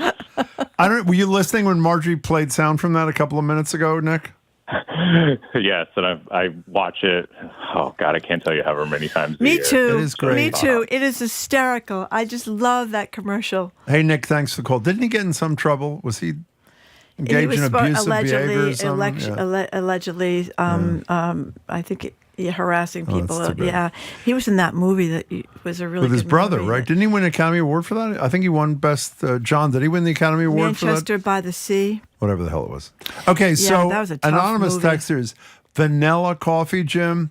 Is that what you drank on the Champs-Elysees? First of all, it was not Champs-Elysees. It was Rue Claire. Rue Claire. Oh, I did not have. Excuse I did not have. I S'il had, vous plaît. I had cappuccino. Kyle from Lowell on Rue says Claire. Dunkin' had to use the slogan "This is coffee" a few years ago to convince people that this bland cup of brown water is That's actually a good line. coffee. That's a good one, Kyle. That's a good one. That's a really good Okay. one. Abby in Boston, welcome to the show, Abby. Hi. Hey. Hey, I have to a you. quick fun story. We're ready. Please. I launched a film marketing company called Double Take Marketing a few years ago, and we ended up working with Dunkin'. And we held a surprise and delight campaign at their retail location. So pretty much people got free coffee for a year, and they were very, very excited about that. Oh, I And love one it. of the people, it was a lot to love there. One of the people that we rewarded with free coffee for a year, he was at the first grand opening 75 years ago. No. Oh my God. Yeah. Is that really true? Unbelievable. It's really true. That It's is- absolutely true. That is a So how spectacular. old was he at that particular juncture? Well, it'd be in his 80s, Could it be obviously, his 80s or minimum, 90s? I would say possibly 90s. Wow. He had his daughters with him. He was using a cane. He definitely he was really here 75 years ago, and we know where he was at. That was a beautiful story. Abby, thanks for sharing that. We appreciate it. We should say, by the way, Cara Baskin's piece was the best and worst. Her best, a chocolate frosted donut. They're good. Again, they get on the chocolate is on your fingers. Ham and Swiss pretzel slider. You ever had that? No, I didn't even know they Divine. had those. Hash browns, which are actually quite good. I mean, they're really like Heart Attack City. And a cotton candy specialty donut. I didn't know that either. I don't think so. The worst, according to Cara, is the maple frosted donut, which I think you like, don't you?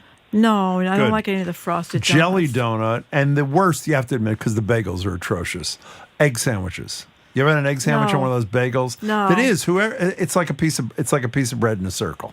Kind of Yeah. thing. Yeah, it's very sad. Yeah, I think you have to stick to the donuts. But You do. I'm being criticized for saying I need to expand my donut horizons. Says one of the texters, I should go to Donna's in Tewksbury. Yum, yum, yum. There's a lot of great donut places at Union, whatever they call those. Yeah, they're really expensive. They're They're really great. expensive. They're They're really fabulous, yeah. good. And everybody's saying they no longer make the donuts at the retail locations. They're all made in some warehouse. Do you remember somewhere. we went? What So was the name of that Southern donut you could place smell them. that opened in Medford? It didn't last long at all. Right, you have the light on. Yeah. And it says when the cream something Kreme. something cream. Krispy Kreme, thank Krispy you. Kreme. But they didn't last at all. No, and Dunkin's put you them probably right out don't of remember. business. We I went the do. first day for a radio stunt. Yeah. And they were too light. You know, You had to eat them light. when they were hot. Hot. And that was the problem. Hot. You're not always going to eat them when they're hot. Yeah, or you you have to can't. take them out and put them in the Yeah. microwave. You can put them in the microwave. Yeah, that was a huge deal. We talked about that for Huge weeks. deal, yeah. And then they lasted, what, about a year? Oh, Jamie said there's a Kelly's roast beef in that location, which is not a bad outcome. Would you not agree? Do you like Kelly's roast no, beef? I do not. I don't like Oh, roast because you don't beef. like meat. I don't like roast beef. Okay, fine. James in the car. Thank you for I don't calling. think you need to overreact like Okay, that. There was all right. like, I do don't be not like angry it. at me because you don't like I'm roast not beef. angry, Jim. Just don't eat it. I haven't been here long Okay, enough to fine. be angry. James in the Overworked. car. James, what's your deal? Hello, James. I didn't expect to come in on the Kelly's roast beef hate, but I have a distinct memory, a very distinct memory of, and I consider myself a very big coffee person. I got into specialty coffee as a teenager. I was into all the gadgets and gizmos you could do with that, and I do link it to me as a kid. We'd stay in Harwardsport with our family friends, and we would bike to the local Dunkin. You know, it was just in a little strip mall next to the CVS, and I just thought that was the highlight of my day when we got to walk there, got to bike there. But it's just, there's something home styley about it that makes it feel like something is just right. I also work in a hospital in Worcester, and there's a 24-hour Dunkin' in there. They're life-saving, especially at your middle of the overnight shift. You just need something, they're there for you. I love that you said that. Despite the criticism, you do feel sort of like and aren't they franchised so that people own their own little thing? Yeah, I believe so. Yeah, so it's mostly locally. Yeah, I'm glad you called, James. That was great. Thank you. Because there is a local shtick to it, even though it's a huge international chain, right? They started. Well, they started in the Quincy. Didn't they start in Quincy? People don't know how much you love donuts. You know that? I do love donuts. You love donuts. I do. You occasionally buy a dozen. I used to buy a dozen all the time. We were across the street from the Dunkin' Donuts. We got screwed when they locked the back door. I don't know why. I protested. I complained, but I got nowhere. By the way, the whole story, which we will not share with you, is really seedy about why the back door was closed. It's a seedy tale. It's a very seedy story. Very seedy. That's right. Alicia, Boston. Hi. I didn't think it was seedy. I thought it was security. Hello, CD. long-time listener, second-time caller. Thank you, Alicia. Hi, Alicia. Hi. What do you think? Hi, how are you? Good. Excellent. So I have a pretty good story from when I first moved here from Seattle, which we all know completely runs on coffee. When I first moved here, some girls from college were talking about taking a trip over to Dunkin' Donuts, and I considered it like the American standard of coffee. I'd never had it before. I was so excited to get a donut and coffee. We pull up, they hand us our drinks, I take a sip, and I went, "Oh, I'm sorry, you got this wrong. You gave me tea." And I handed it back. And she goes, "No, that's coffee. That is absolutely coffee." And I went, No. Yeah, I think that this is something, I don't know, it's the end of the pod or something. But needless to say, after living here for 17 years now, I definitely got used to it. When I was a new nurse, I was living off of 2 medium ice Dunkin' Darks every 12-hour shift. So I did get used to it. By the way, the dark is not so horrible. I'm glad you brought that up. Hey, before you go, Starbucks started in Seattle, right? Is that right? Was that your point? It did. The very first location actually burnt down. So when people go to the flagship store, they are not actually going to the flagship store. But definitely, to me, Seattle smells like coffee. It's raining coffee. Everything is coffee. And with that overcast, how could you live without it? You have to have it to even stay awake. So. Alicia, your second call was excellent. Make a third soon. Thanks for Jackie the call. from Rockport says they bake donuts at Market Basket every morning. Is that true? That's not surprising. They make a lot of stuff get the there. ones in the case, she says, not the prepackaged ones. What's your, Jared Bones here, what's your deal with Dunkin' Donuts? So a few times a year, I love a medium hot regular, which regular means it's loaded with the cream and sugar. Yeah. But you can't go anywhere else in the country and order a medium hot regular because they don't know what the regular means. No, they don't. They don't know that. Yeah. Cream and give me my sugar is like regular. dessert, though. I mean, that's why I say it 3 times a year. Right. It's like dessert. Speaking of dessert, I saw you this morning, Marjorie. I passed by you when you were coming out of the Ritz-Carlton for brunch. I waved. You pretended to not know me. I was so offended. Jim thought I had a very important engagement this morning. Yeah, it was at the. It was a hell of a brunch. It was at the Ritz. Yeah, before it closed, It was our wonderful. old agent, once a year would take us to what was the name of the Four Seasons brunch? buffet on You ever Sunday. go to the brunch? Oh, my God. You can eat there for 3 days. I mean, it is an unbelievable, all these fancy fish. And people, that was the power brunch, too. That's right, the power brunch. We were at a power table there. I would say I had a little sign, I had a button that said, "Do you know who I am?" And no one did, actually. It was incredible. It was very sad. What are you doing on the show thing? So we're going to be talking about, of course, the 250th anniversary of the country. We've been speaking with the MFA every month about objects in their collection that tell stories about the revolution. So we're going to be talking about the Goddess of Liberty. So if you have a second right now, go on the Culture Show's Instagram or my Instagram. You'll see the Goddess of Liberty weather vane. We'll be talking about that. David Coffin is leading a Boston Harbor cruise of the lighthouses and all the history in Boston Harbor. So we'll be talking about that. He's also a master of sea shanties. And then we'll be talking about the Utopian Hotline, which is a theatrical experience based on a message that was sent out into space in the 70s on behalf of all humanity. They've turned it inward. How would you envision a more perfect future? That is the question they're asking and made an experience out of. The Utopian Hotline. Yeah.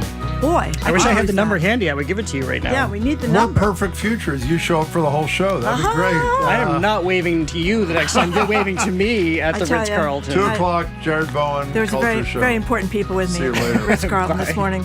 Okay, See ya. thank you, Jared, and thank you for listening to another edition of Boston Public Radio. I'll be back tomorrow, and we'll be back at the Boston Public Library. What do you mean you'll be back? We'll both be back tomorrow. ACLU of Massachusetts Carol Rose, they are very busy. Massachusetts Senator Ed Markey on Zoom.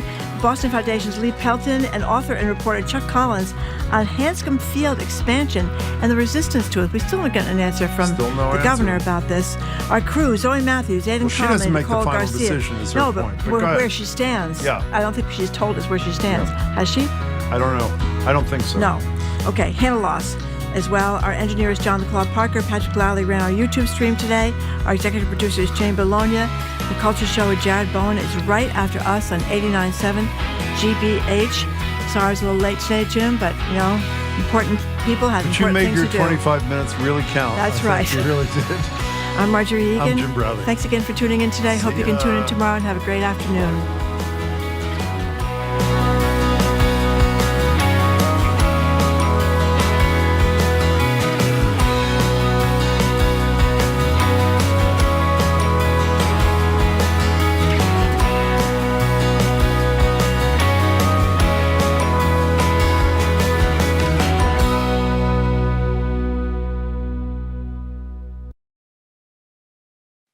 What's trending? What's interesting? What's going on around town? We're talking all things arts and culture on The Culture Show, next on GBH 89.7. Funding for our programs comes from you. And Direct Tire and Auto Service, offering a full range of services including brakes, shocks, diagnostics, and oil changes. Direct Tire and Auto Service, not just service, customer service. DirectTire.com. And Liberty Mutual Insurance. Liberty believes progress happens when people feel secure and exists to help people embrace today and pursue tomorrow.